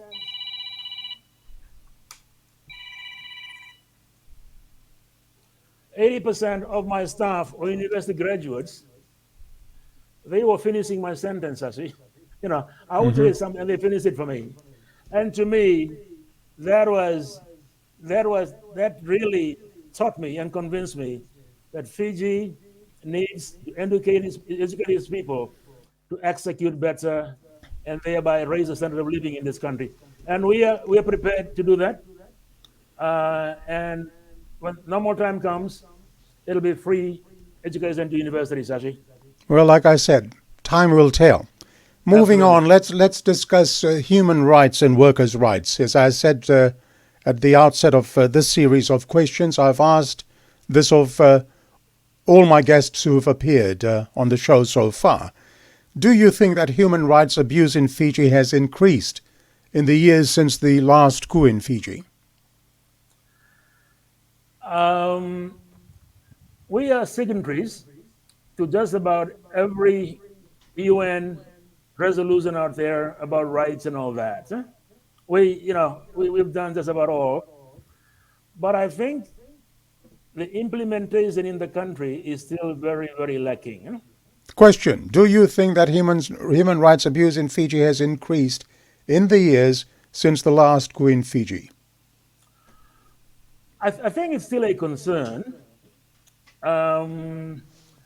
People know their rights now.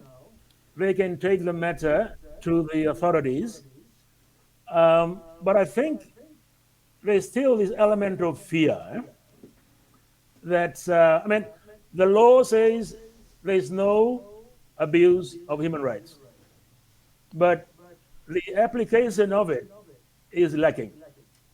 People still fear, and by extension, still feel that human rights are being abused in this country. Sasi, it goes back to fear. And I'll like I come to said, fear. With due yeah, respect, I'll come to fear and yeah. the apprehension of fear. Now, what does your SODELPA party have to say for the number of human rights violations that have allegedly occurred, where there have been several deaths in custody, for example? People have had their civil and civic rights trampled. There have been other forms of people rights that have been abused. Why have you or your party not taken a stronger vocal public stand of condemning such atrocities? Where does your party stand on these issues? We condemn any abuse very, very strongly, Shasi. We condemn that very, very strongly. And we just continue to press on the agencies responsible to do their duty, to do what they should do to prosecute whoever is guilty of something like that. The gentleman who runs the human rights thing in Fiji is very selective in what he chooses to prosecute. I think it's Dr. Raj. His name just escaped me right now. He is very selective, and we continue to press him to treat all abuses equally. And in many ways, we really believe that he only does what the government tells him. He's not independent the way he should be. Look, it's happening, Sasi. We condemn it when it comes up.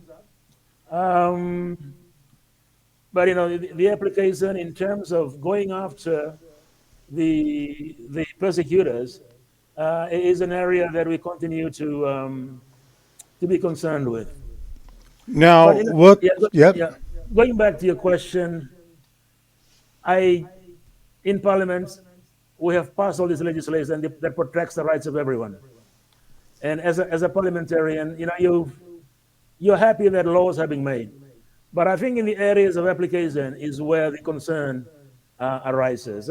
Yeah.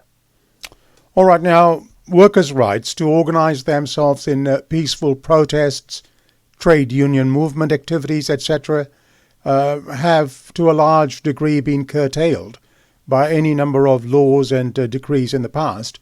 Your father was a trade unionist. I know that. What are your views on workers' rights and the union movement? I talk to them a lot, Shashi, and I'm quite saddened when I hear about what they go through. I mean, we are a civilized people. You know, everyone needs to be treated with respect, and that has been our culture. So all these curtailments of all their rights is really difficult to come to terms with, Sasi. But we condemn it very strongly, and in many ways, Fiji is missing out by ignoring the voices of these people. They contribute. I mean, it's not only fighting for their workers' rights; they also highlight areas of governance of the community that could do with better with better solutions from them.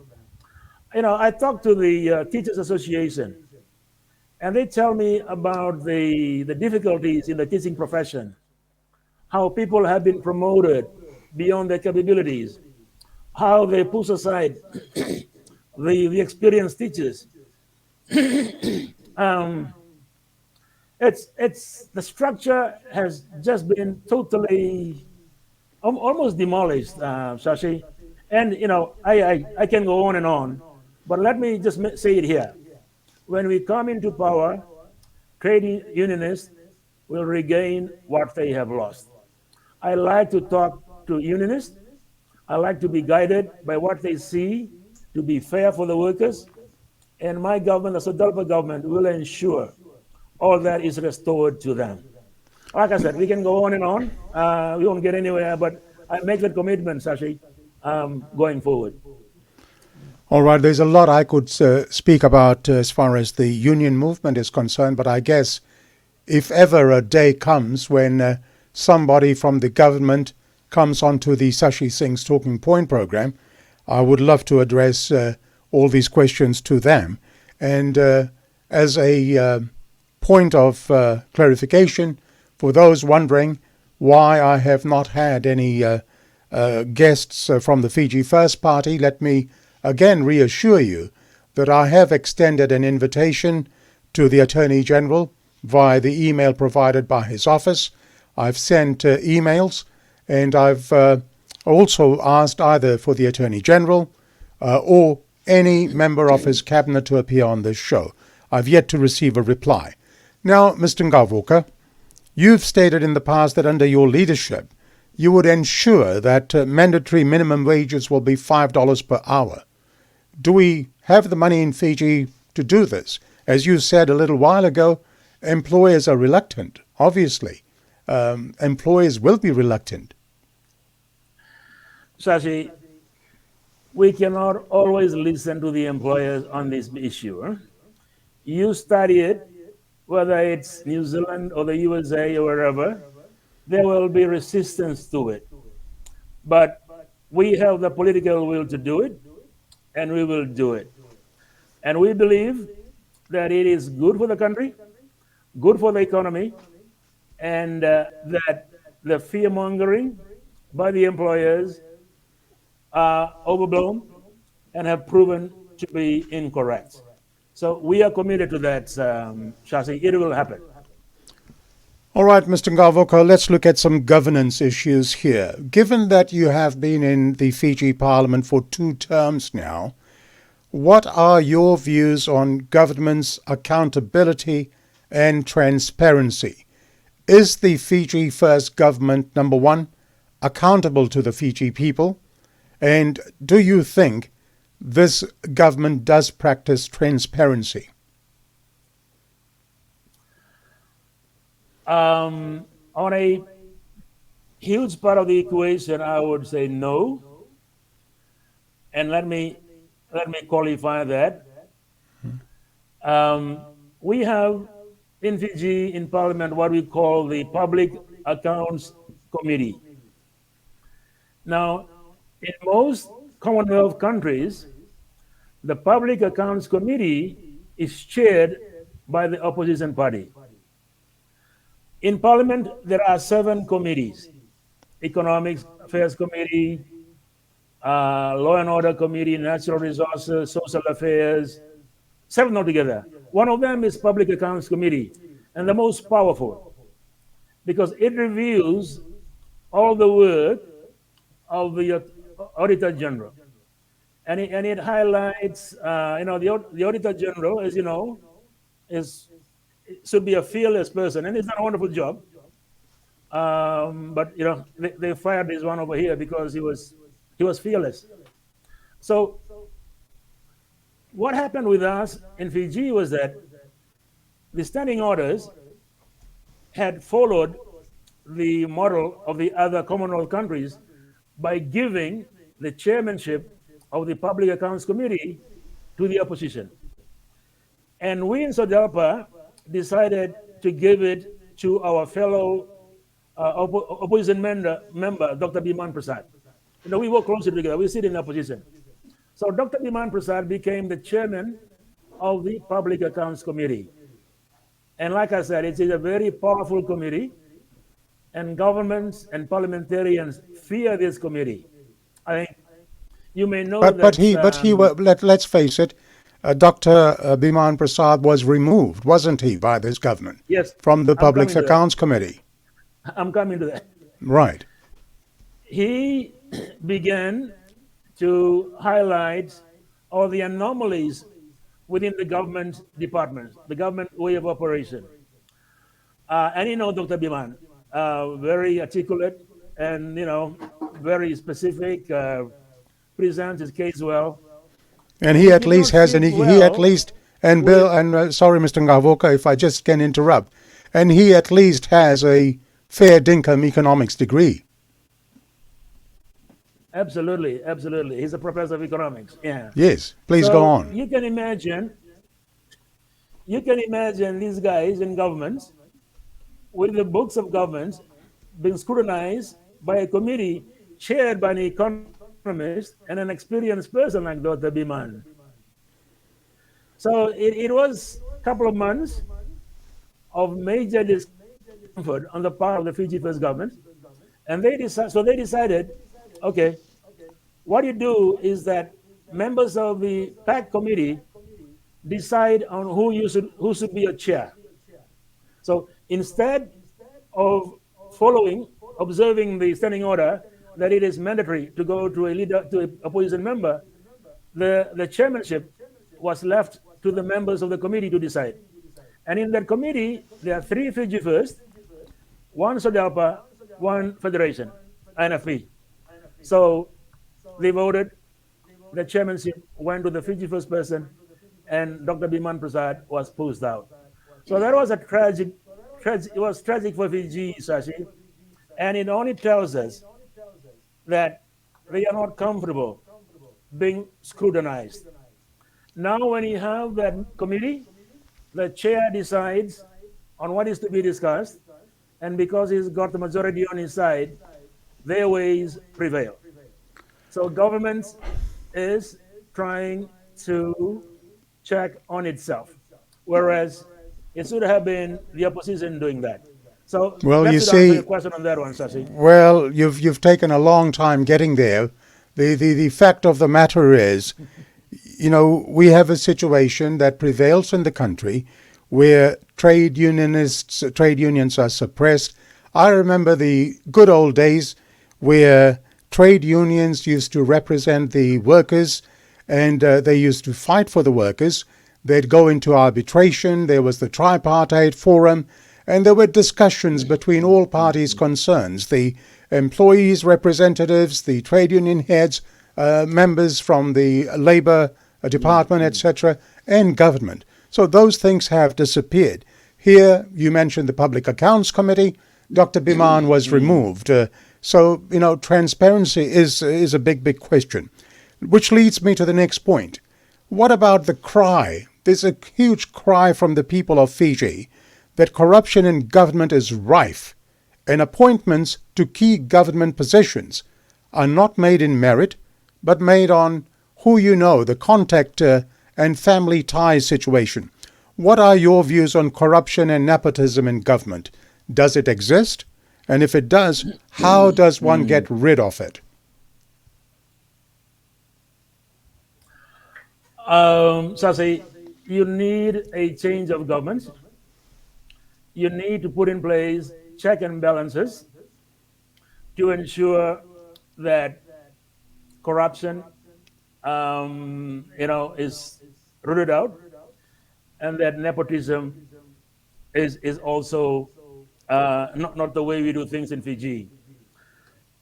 It appears to be a clique of people in Fiji, Shashi, who get nominated into boards, into committees, and into top jobs. And no matter what they say, the evidence is there. It's as clear as day that it's a matter of you rub my back and I rub yours kind of stuff. I mean, that's not the way you should run a government. That is on nepotism. On corruption, Sashi, it is frightening. I went into a bathroom in a new complex outside of Korobo, and there was no sink where you wash your hands, and I had to go and wash my hands in a sink where they were cleaning utensils, because there is an eatery right next to that. So I mean, here is the government that continues to say that standards have to be observed. They're very strict on things. They're saying things have never been better. But I ask the question, who approves the operation of that particular supermarket? I mean, health issues was so obvious. And I'm not talking about an old operation, it's just brand new.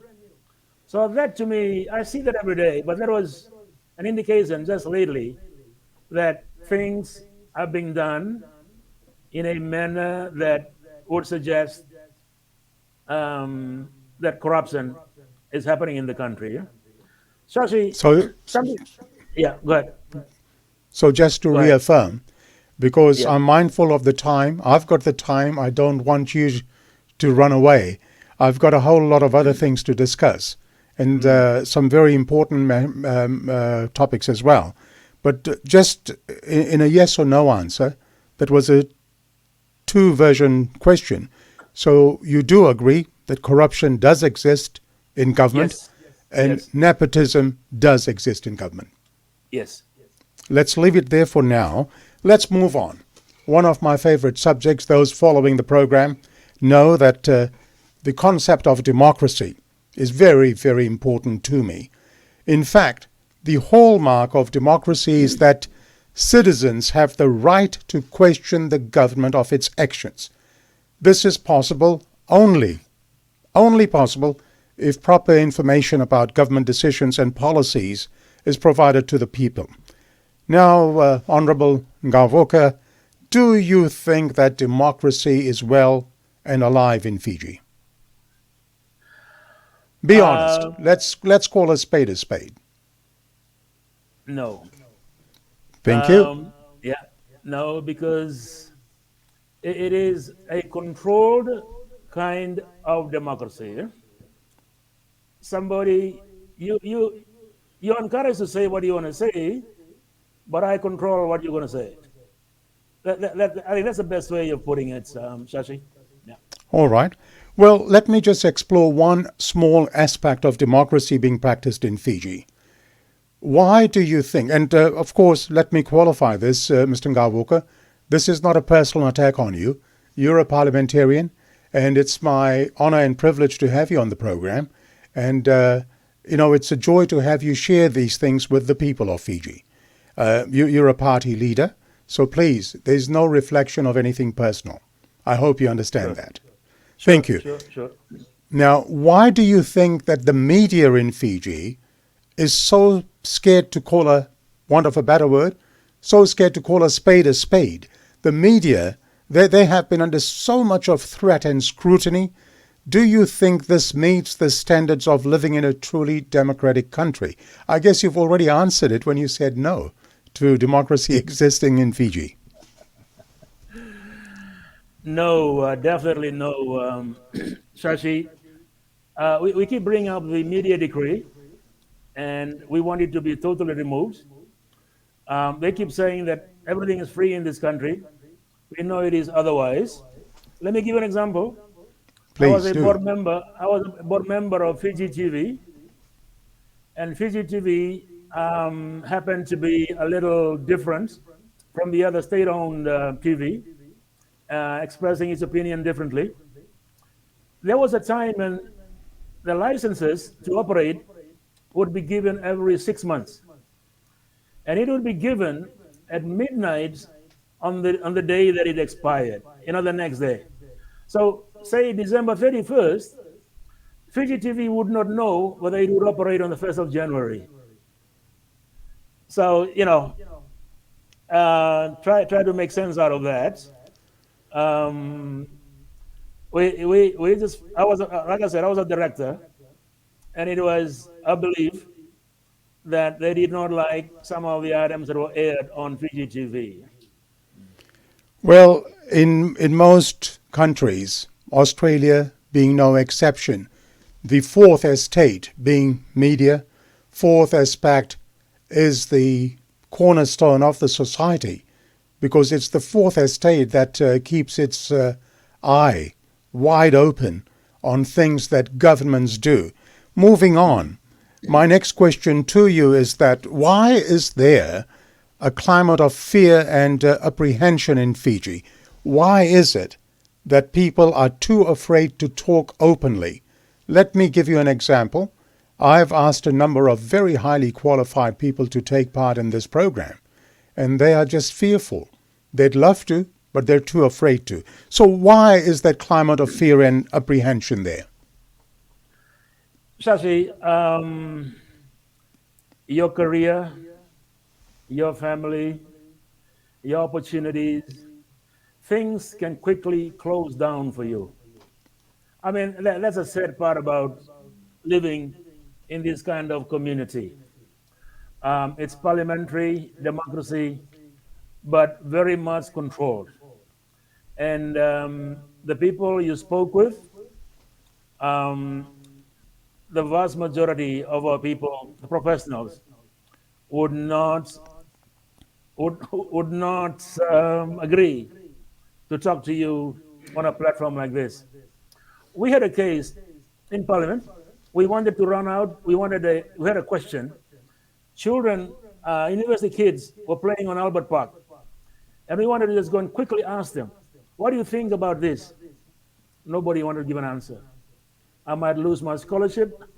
I might not get my opening to that one.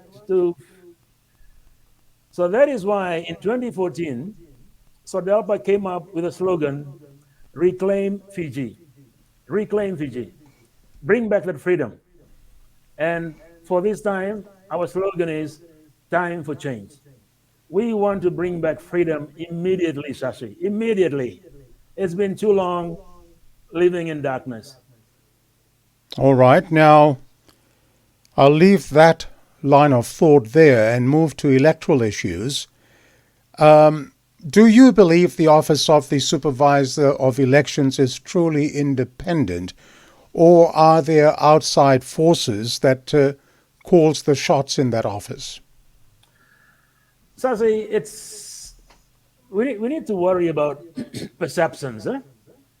And it is something that the current government doesn't seem to pay much attention to. You know, the General Secretary of Fiji First is the Minister of Elections, right? So then there is the Electoral Commission with a chairman, and then the Supervisor of Elections. And we have highlighted a lot of anomalies in the way it's done. You know, just recently, the chairman of the Electoral Commission had to resign. Well, he resigned himself. He didn't have to. He resigned. Himself, right. He resigned before certain actions were taken, so he resigned. And, you know, like you're flabbergasted. I said, you know, the law is so clear on who should be the chairman of the Electoral Commission, right? And here is someone who's been serving there for quite some time, and no one knew that he was unqualified, that something was not right. And, you know, so it goes back to why do you have the Minister for Elections, who's the General Secretary of Fiji First, nominating all these people.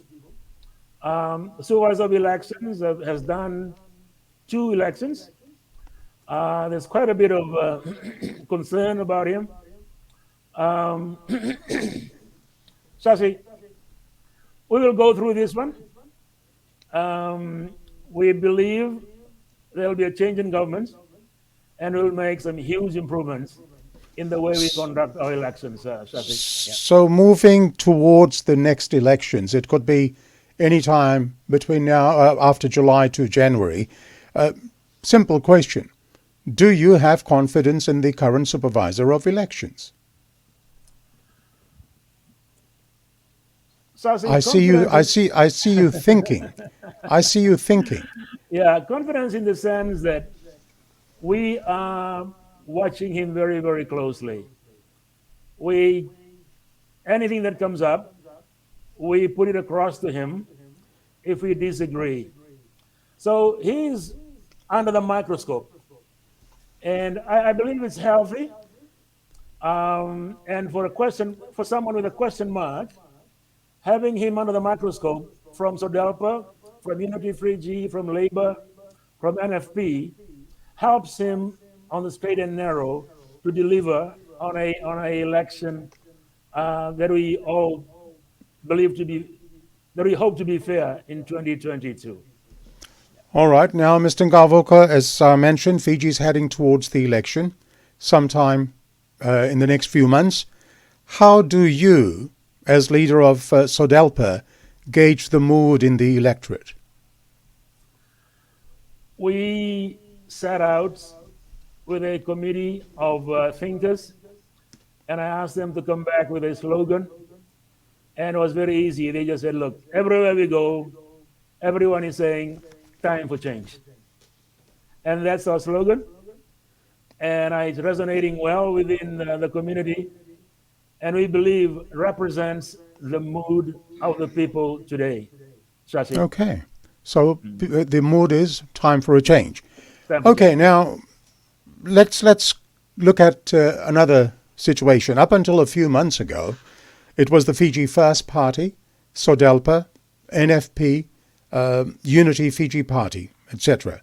Now we have the People's Alliance Party in that political landscape as well. Question is, how divided do you think the Itoke vote will be, given Mr. Rambuka's rise in the polls and his support base?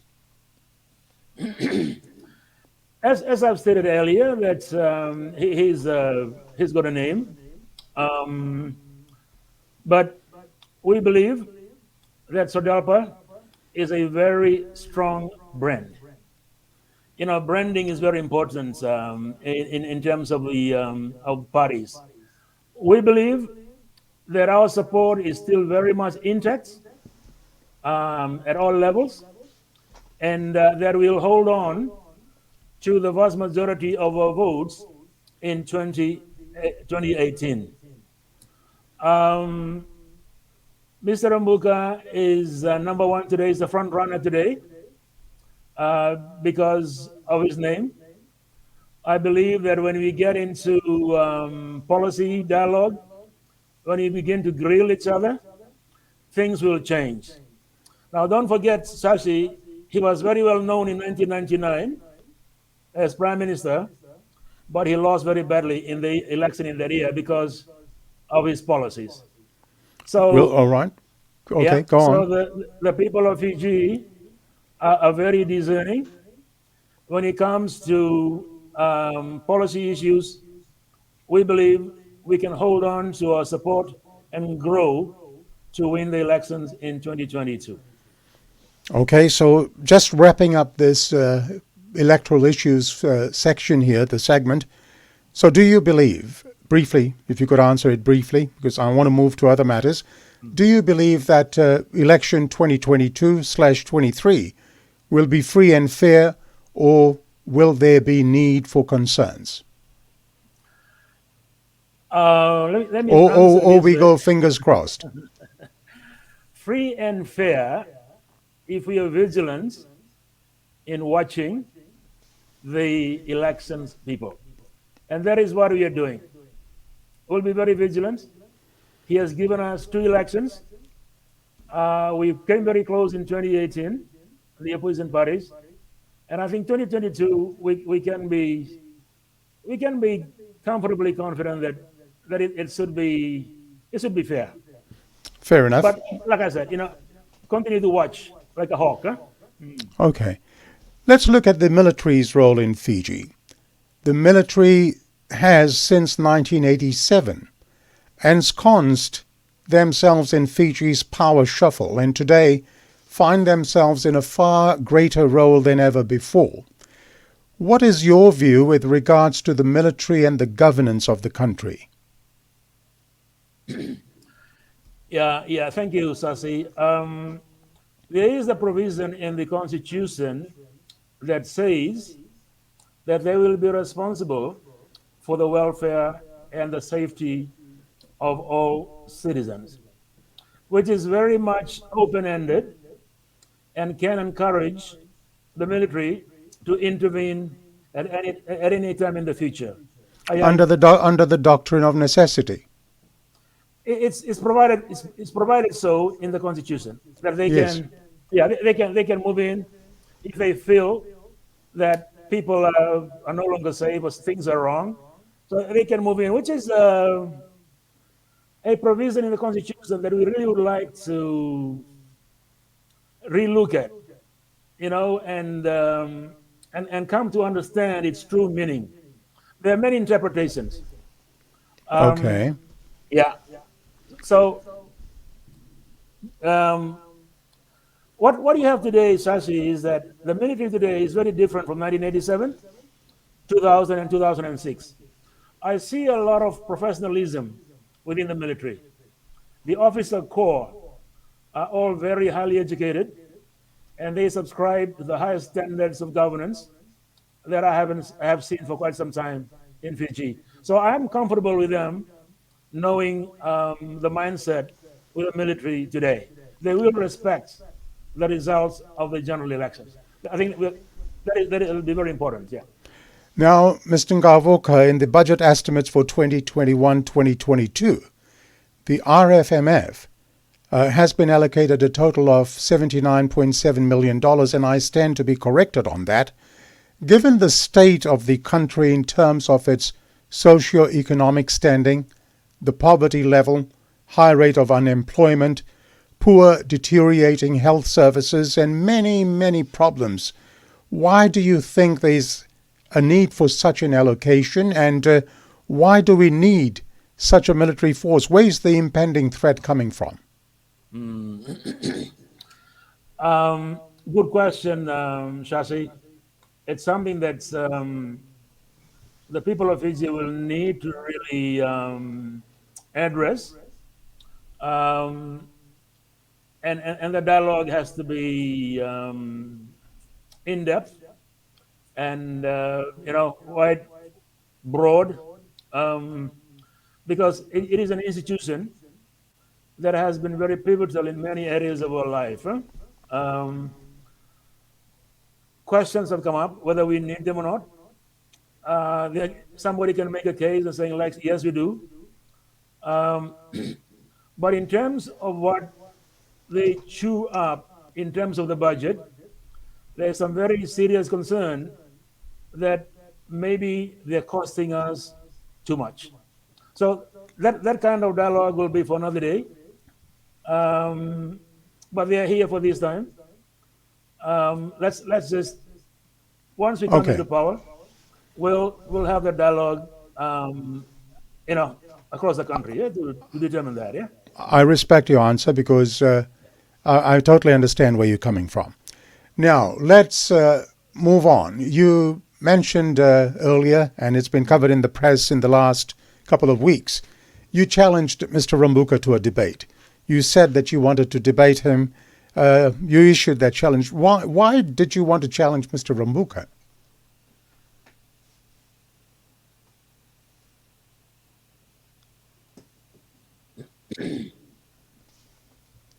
Sorry, I can have you hear been me? Yeah.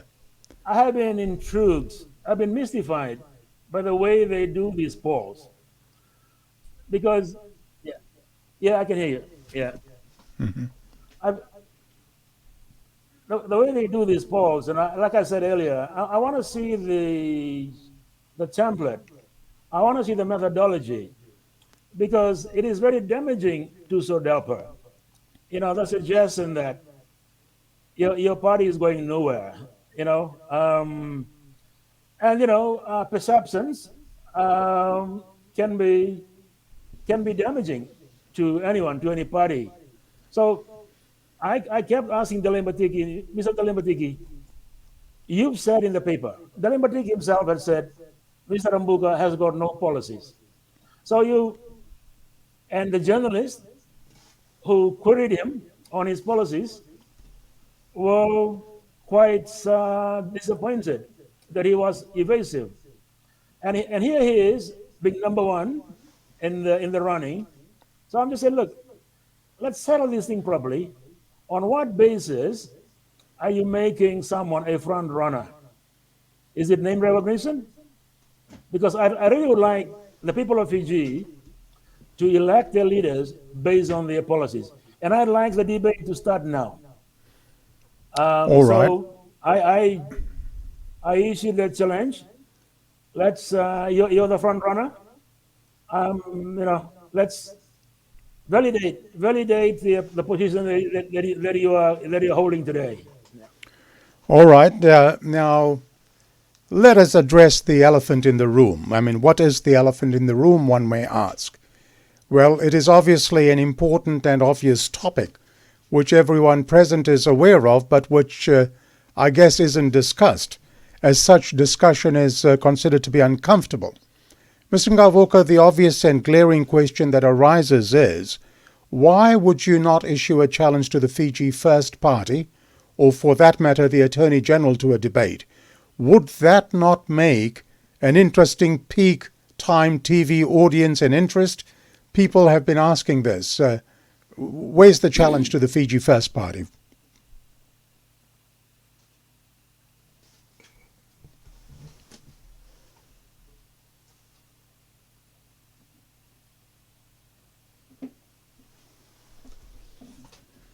Sasi, I challenge them at every sitting of Parliament. Okay? And we meet about what? 5, 6, 7 times a year? And they are there. The platform for them is Parliament. And we debate on all of those occasions. What we have here is a platform that is not there, but that needs to be put in place, and for Mr. Rambuka to articulate his policies. So that is where it is, Shashi. I'm not shying away from debating the Prime Minister or the Attorney General. We do a lot of that all the time. Okay. I want to engage with someone where I don't have the opportunity to engage with him in debate. All right. Now let me ask you specifically, in the public interest, especially as there's a family tie in that the Attorney General is your son-in-law, has there been any talk, or will there be any leanings towards a power sharing alliance between the Fiji First and SODELPA? Do you think you'll go into a partnership?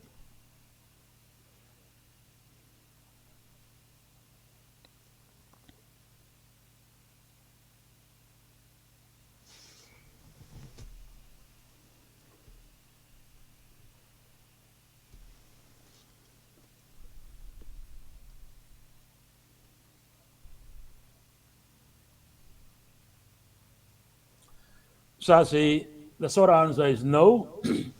We are so profoundly opposite, there's no way we can come together.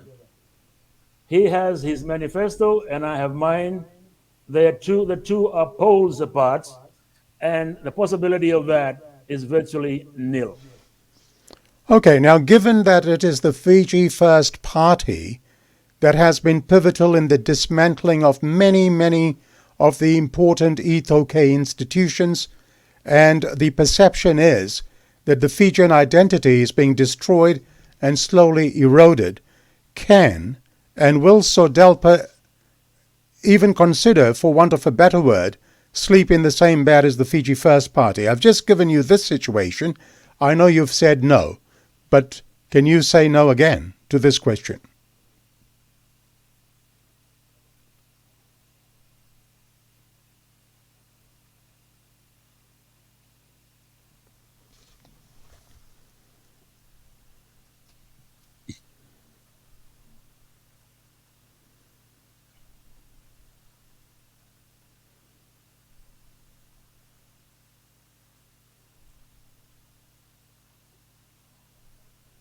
No.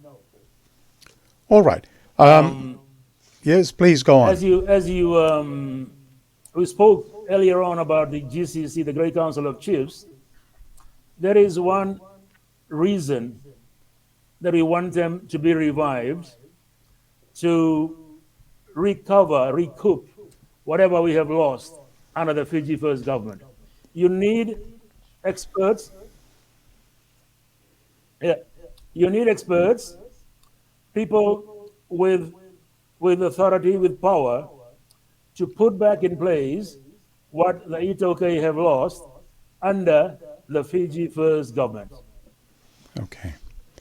All right. Viewers, I must mention that as you can see on the screen that Mr. Gavoka, his response is coming a bit slowly. That is not Mr. Gavoka's problem. The issue is it's a network issue.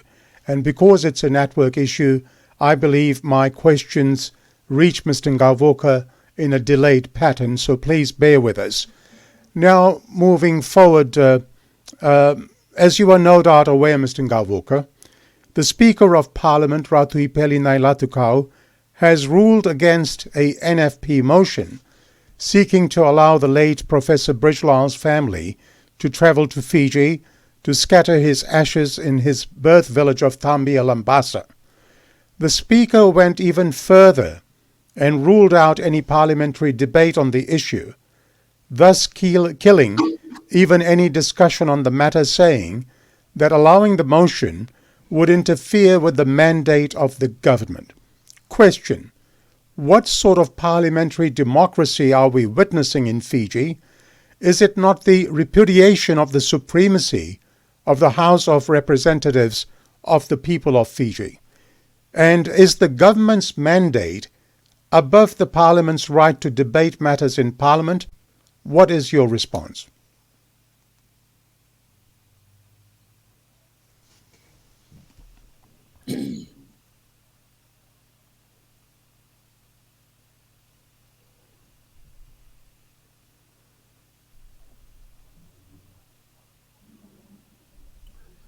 Shashi, there is this belief by the Speaker of the House that there should be separation of powers.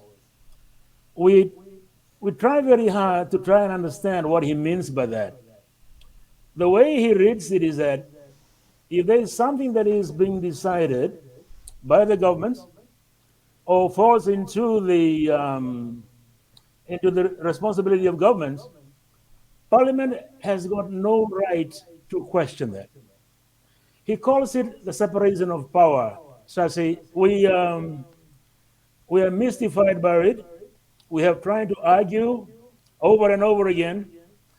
We have lost so many petitions that cannot be taken to Parliament, motions and the like, because the Speaker believes in his version of the separation of power. Look, it can only change with the change of a government that can respect that the Parliament is a supreme body and government must be answerable to Parliament. Right now, the thinking is that we have no business in trying to question government or to have any dialogue on any of their policies that they bring into Parliament. Or, it's separation of power that is really difficult to understand, Shashi. All right. Now, I know you're not government, but you're in Parliament, and I just wanted your thought on my next question. Why would the government of Fiji go to such an extent to stop a woman from entering Fiji with her late husband's ashes for his final resting place? Does this make any sense to you?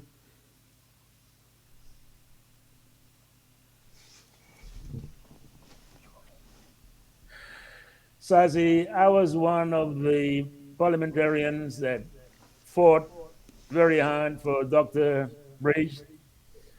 But as I said earlier on, you're talking to a wall. You're having dialogue with the deaf. They are set in their ways, and there is this separation of powers. It's just sad, Shashi. It's just difficult to explain lots of these things, Shashi. All right, Mr. Gavoka, let us look at the incumbent government of Fiji now. At this juncture, I would like to categorically again state to all the viewers that my invitation to the Fiji First Party still stands. I have as yet not received a response to my emails addressed to the Attorney General's office, the email that I was given. Now, my question to you is, what is your analysis of the Fiji First government? Where do you think the Fiji First party has succeeded, the government has succeeded?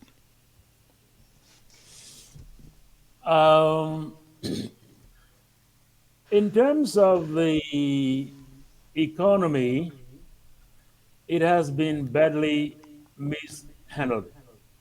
Um, there is this Bainimarama boom that we have been told has been building momentum over the last 10 years or so, but it was on overseas borrowings and spending, government spending, not private sector driven.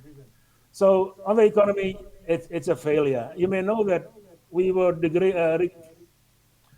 we lost some points with the Asian Development Bank. We are now graded as we are degraded from C to B, meaning that we are now almost a helpless country that will get some soft loans. So the economy is very poor. If I give any credit to these governments, it's the way that they have kept things together,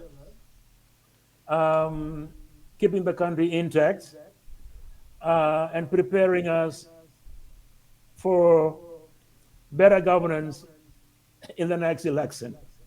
Like the country is intact, and given the very divisive ways they rule, we will be inheriting a country that is standing together, solid, that on which we can bring in the improvements that we need. And so I don't know whether I'm saying it the right way. It's just that they've managed to hold things together to give us the identity that we need as a country. Yeah? That would be my only plus for them. Yeah, well, my next question was going to be, where do you think the Fiji First Party has failed? You've already talked about some of the failures, so I'm going to move straight on. Your party is going to fight the forthcoming elections. How essential or crucial is it for Fiji to have a change of government, and why? Okay. Shashi, on that one, let me start briefly touch on freedom. My biggest fear, Shashi, is that the people of Fiji today are beginning to accept that it is normal to live like this, in fear, to be fearful, to have opportunities that are taken away from you. You and I know Fiji. We were born free. I just tell the youth of today, I want you to taste the freedom that I have experienced. This is not normal. What are you going through today is not normal. So that to me is a huge factor in that we need to change this government. The people of this country must be comfortable with themselves again and not live under duress as we currently experience. So that is why we must have a change of government, Shashi. All right, we have a few more questions left, and looking at the challenges facing Fiji, what is the greatest challenge facing the country in 2022? What do you think is the greatest challenge? The economy would be number one, Shashi. I will immediately hold an economic summit. People will come together, as they did in the past, to decide on the way forward. For all these years with Fiji First, I have spoken in the floor of Parliament recommending a summit. It falls on deaf ears. So the economy is going to be number one, Sashi, and the beginning would be that economic summit. It can be done. There are so many opportunities in here, resource-based industries, just freeing up, freeing up the way we do things. You know, Sasi, in Fiji today, the thinking, the belief, and it's true, it is that it is better to buy a house. It is very difficult to build one. The regulations are out of whack. You know, it's so hard to get things done. So SODELPA will free up all these things. I'm chairman of the Nandrongan Abasa Corporation. We wanted to build some apartments in Suva, and there was a drainage issue. I went to the engineer, Suva City Council, director, town and county planning, to the solicitor general. Nothing could be resolved. It took more than 1 year. And you know, Sasi, in all the people that I met, there was always an acting director, acting this, acting that. There are no substantive holders of key positions. There's too many acting people in Fiji not taking ownership of what needs to be done. So that's the kind of stuff that we will be doing. Free up the economy, get things going. Now, moving to 2022, what does Viliame Gavoka bring to the table as SODELPA leader? I will be a very different leader. I will be I will consult. I'm a good listener. I empathize with people. Not one person has all the answers, as we have been led to believe by Fiji First. So it'll be a country where people talk to each other. The economic summit, the unionists, they'll hold their own summits. It'll be a country of goodwill, where anyone can say whatever he wants to say. You'll remember in the past, Sasi, in Fiji, there could be a headline picture of Ratu Seka Mrs. Amara being attacked by somebody. You were wrong, Mr. Prime, and all that stuff. And no one had any problems, issues with that. Over the last 15 years, I've never seen any headline pointing their finger at the leaders today. When we come into power, it will be freedom of expression, and that in itself, it has been proven, energizes a people. It helps grow the economy, helps social issues, and all that. So that is the kind of leader that Fiji will get when I become leader of this country, Sasi. Now, do you think after the SODELPA AGM, you will still be the leader of the party? Do you have the party's support? Are you confident? Yes, I am, Sasi. Okay. I am. Now, in closing, what is your message to the electorate and to the viewers today?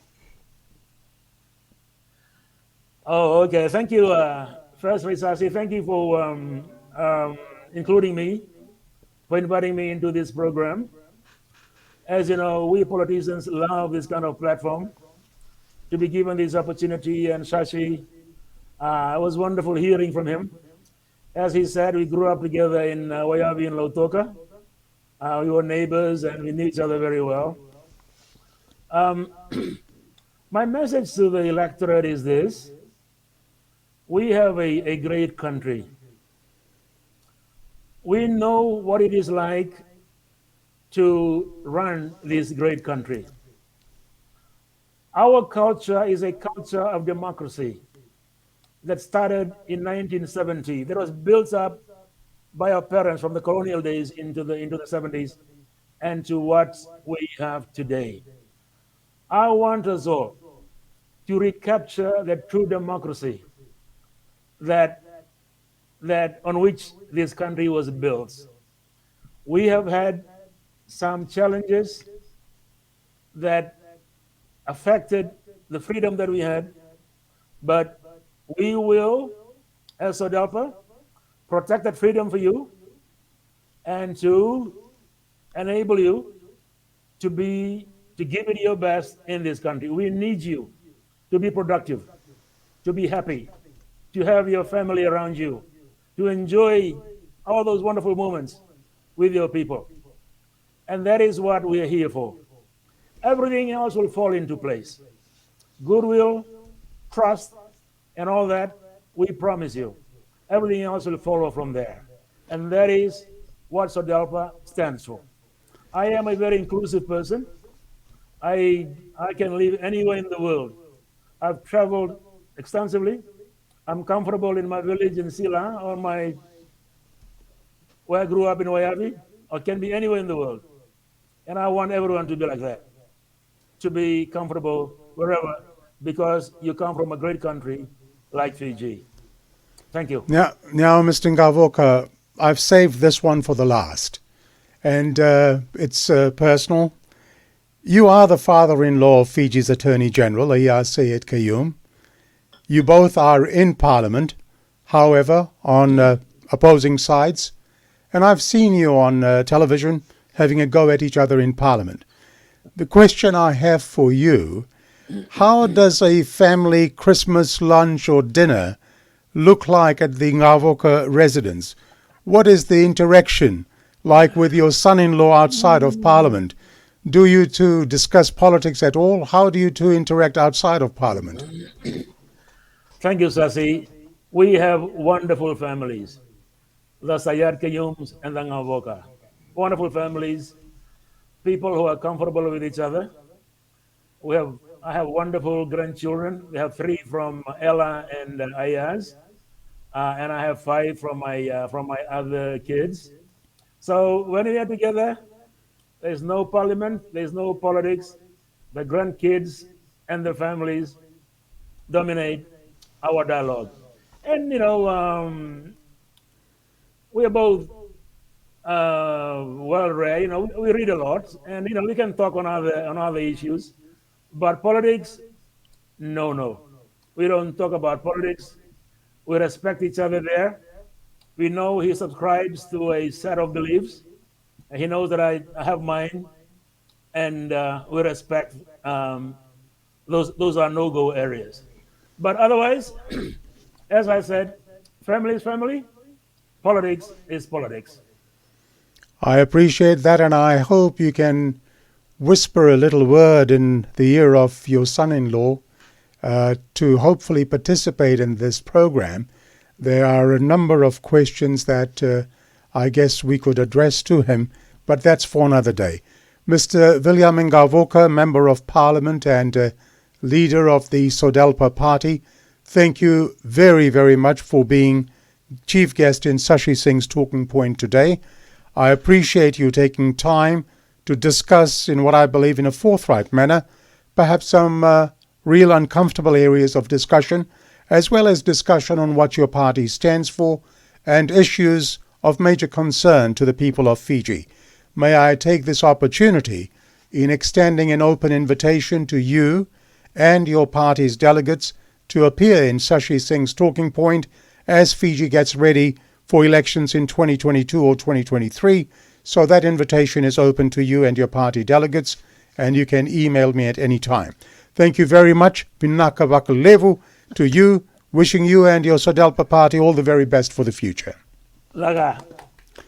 Pinabalevu. Thank you so much. God bless you. Bye-bye now. Thank you, Sadi. Bye, Thank Sadi. you. Bye. And folks, in the interest of fairness, I repeat that I have extended an invitation to the Attorney General, Mr. Ayar Sayed Kayum, or any of his party representatives to appear and participate in this program. So far, I have not had a response. I am, as I said to you, open to any government minister to participate in the program. Hopefully, someone in the current government will agree to participate in the program Sashi Singh's Talking Point in the near future. Well, that's all for episode 7 on Sashi Singh's Talking Point.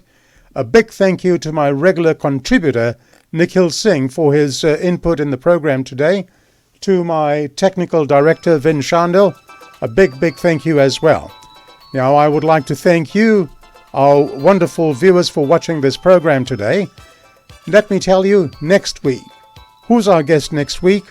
Well, next week on Sashi Singh's Talking Point, our chief guest will be the Honourable Pio Tikun Duandua, Member of Parliament and the President of the National Federation Party. That, I believe, should make an interesting discussion. Please like and follow the SSTP page so that you can get instant notifications of the posts. I wish you all a very safe and blessed week. Remember, as D.R. Khan said, freedom of speech is a human right and the foundation upon which democracy